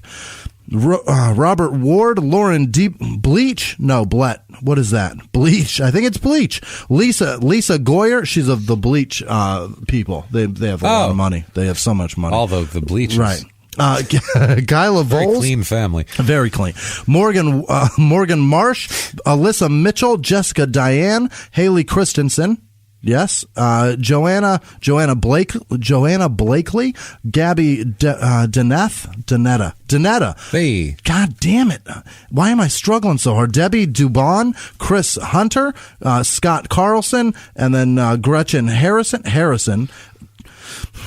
They're all so easy, and I'm fucking ruining it. Denise Decker, Lisa Miller, Chris Hunter, I said that. Brett Loves Rena, Ash Mearns, Gallum Jones, Dan and Sarah, no last name, Matt Stupp, Connie Shaw, no, Snow. 4 letters. Cody Story, Jane Jetson, probably not. Emily McComiskey, Brittany States, Catherine Corday, Sarah Bullard, Samantha Fisher, Chrissy McDonald, Esme Alford, John Phillips, Chrissy Baker, Deanna Ray, Maura Allison. What?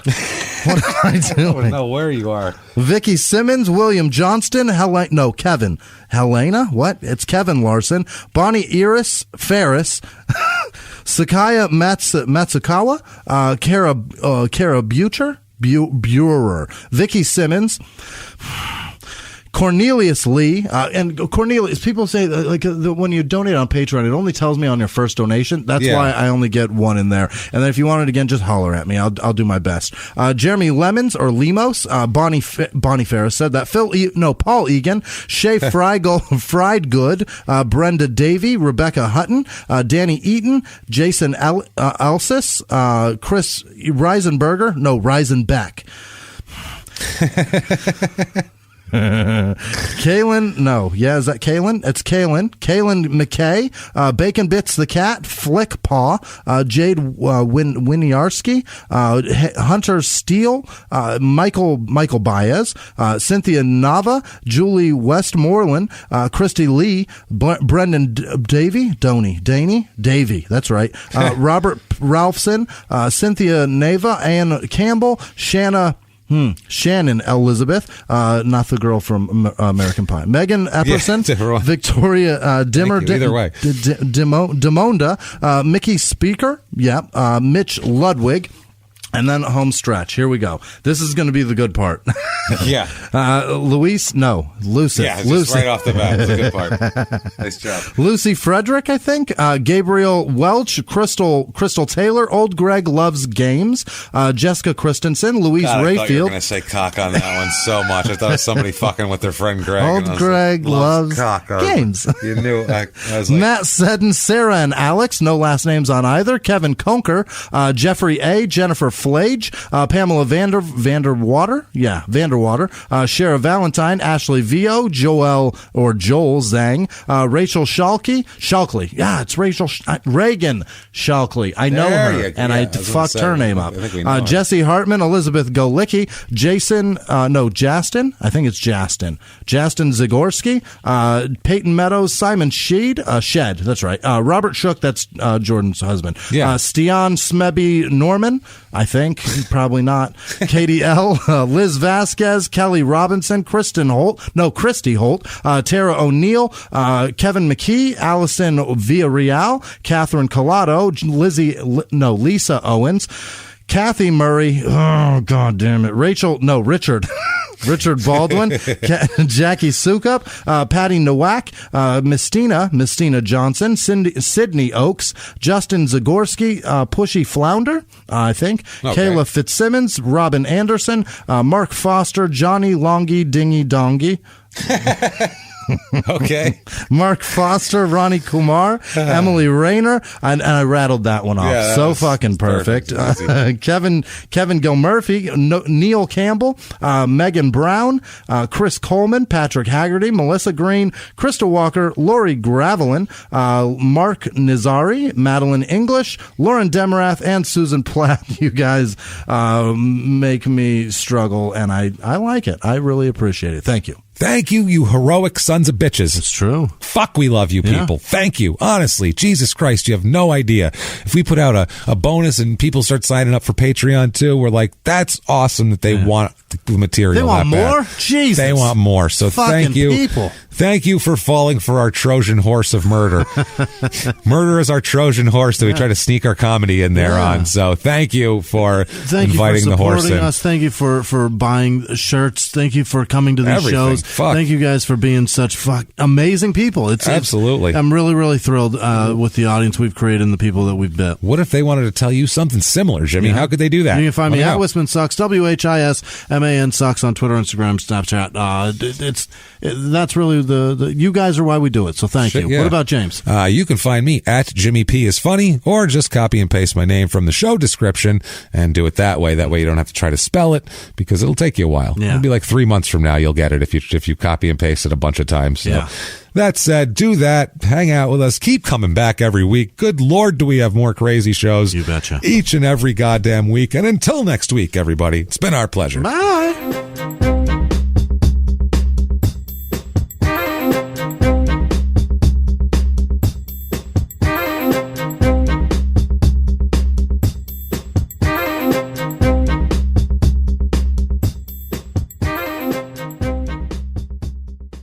If you like Small Town Murder, you can listen early and ad-free now by joining Wondery Plus in the Wondery app or on Apple Podcasts. Prime members can listen early and ad-free on Amazon Music. Before you go, tell us about yourself by filling out a short survey at Wondery.com/survey. A few miles from the glass spires of Midtown Atlanta lies the South River Forest. In 2021 and 2022, the woods became a home to activists from all over the country who gathered to stop the nearby construction of a massive new police training facility, nicknamed Cop City. At approximately 9 o'clock this morning, as law enforcement was moving through various sectors of the property, an individual, without warning, shot a Georgia State Patrol trooper. This is We Came to the Forest, a story about resistance, The abolitionist mission isn't done until every prison is empty and shut down. love and fellowship, It was probably the happiest I've ever been in my life. and the lengths we'll go to protect the things we hold closest to our hearts. Follow We Came to the Forest on the Wondery app or wherever you get your podcasts. You can binge all episodes of We Came to the Forest early and ad-free right now by joining Wondery Plus.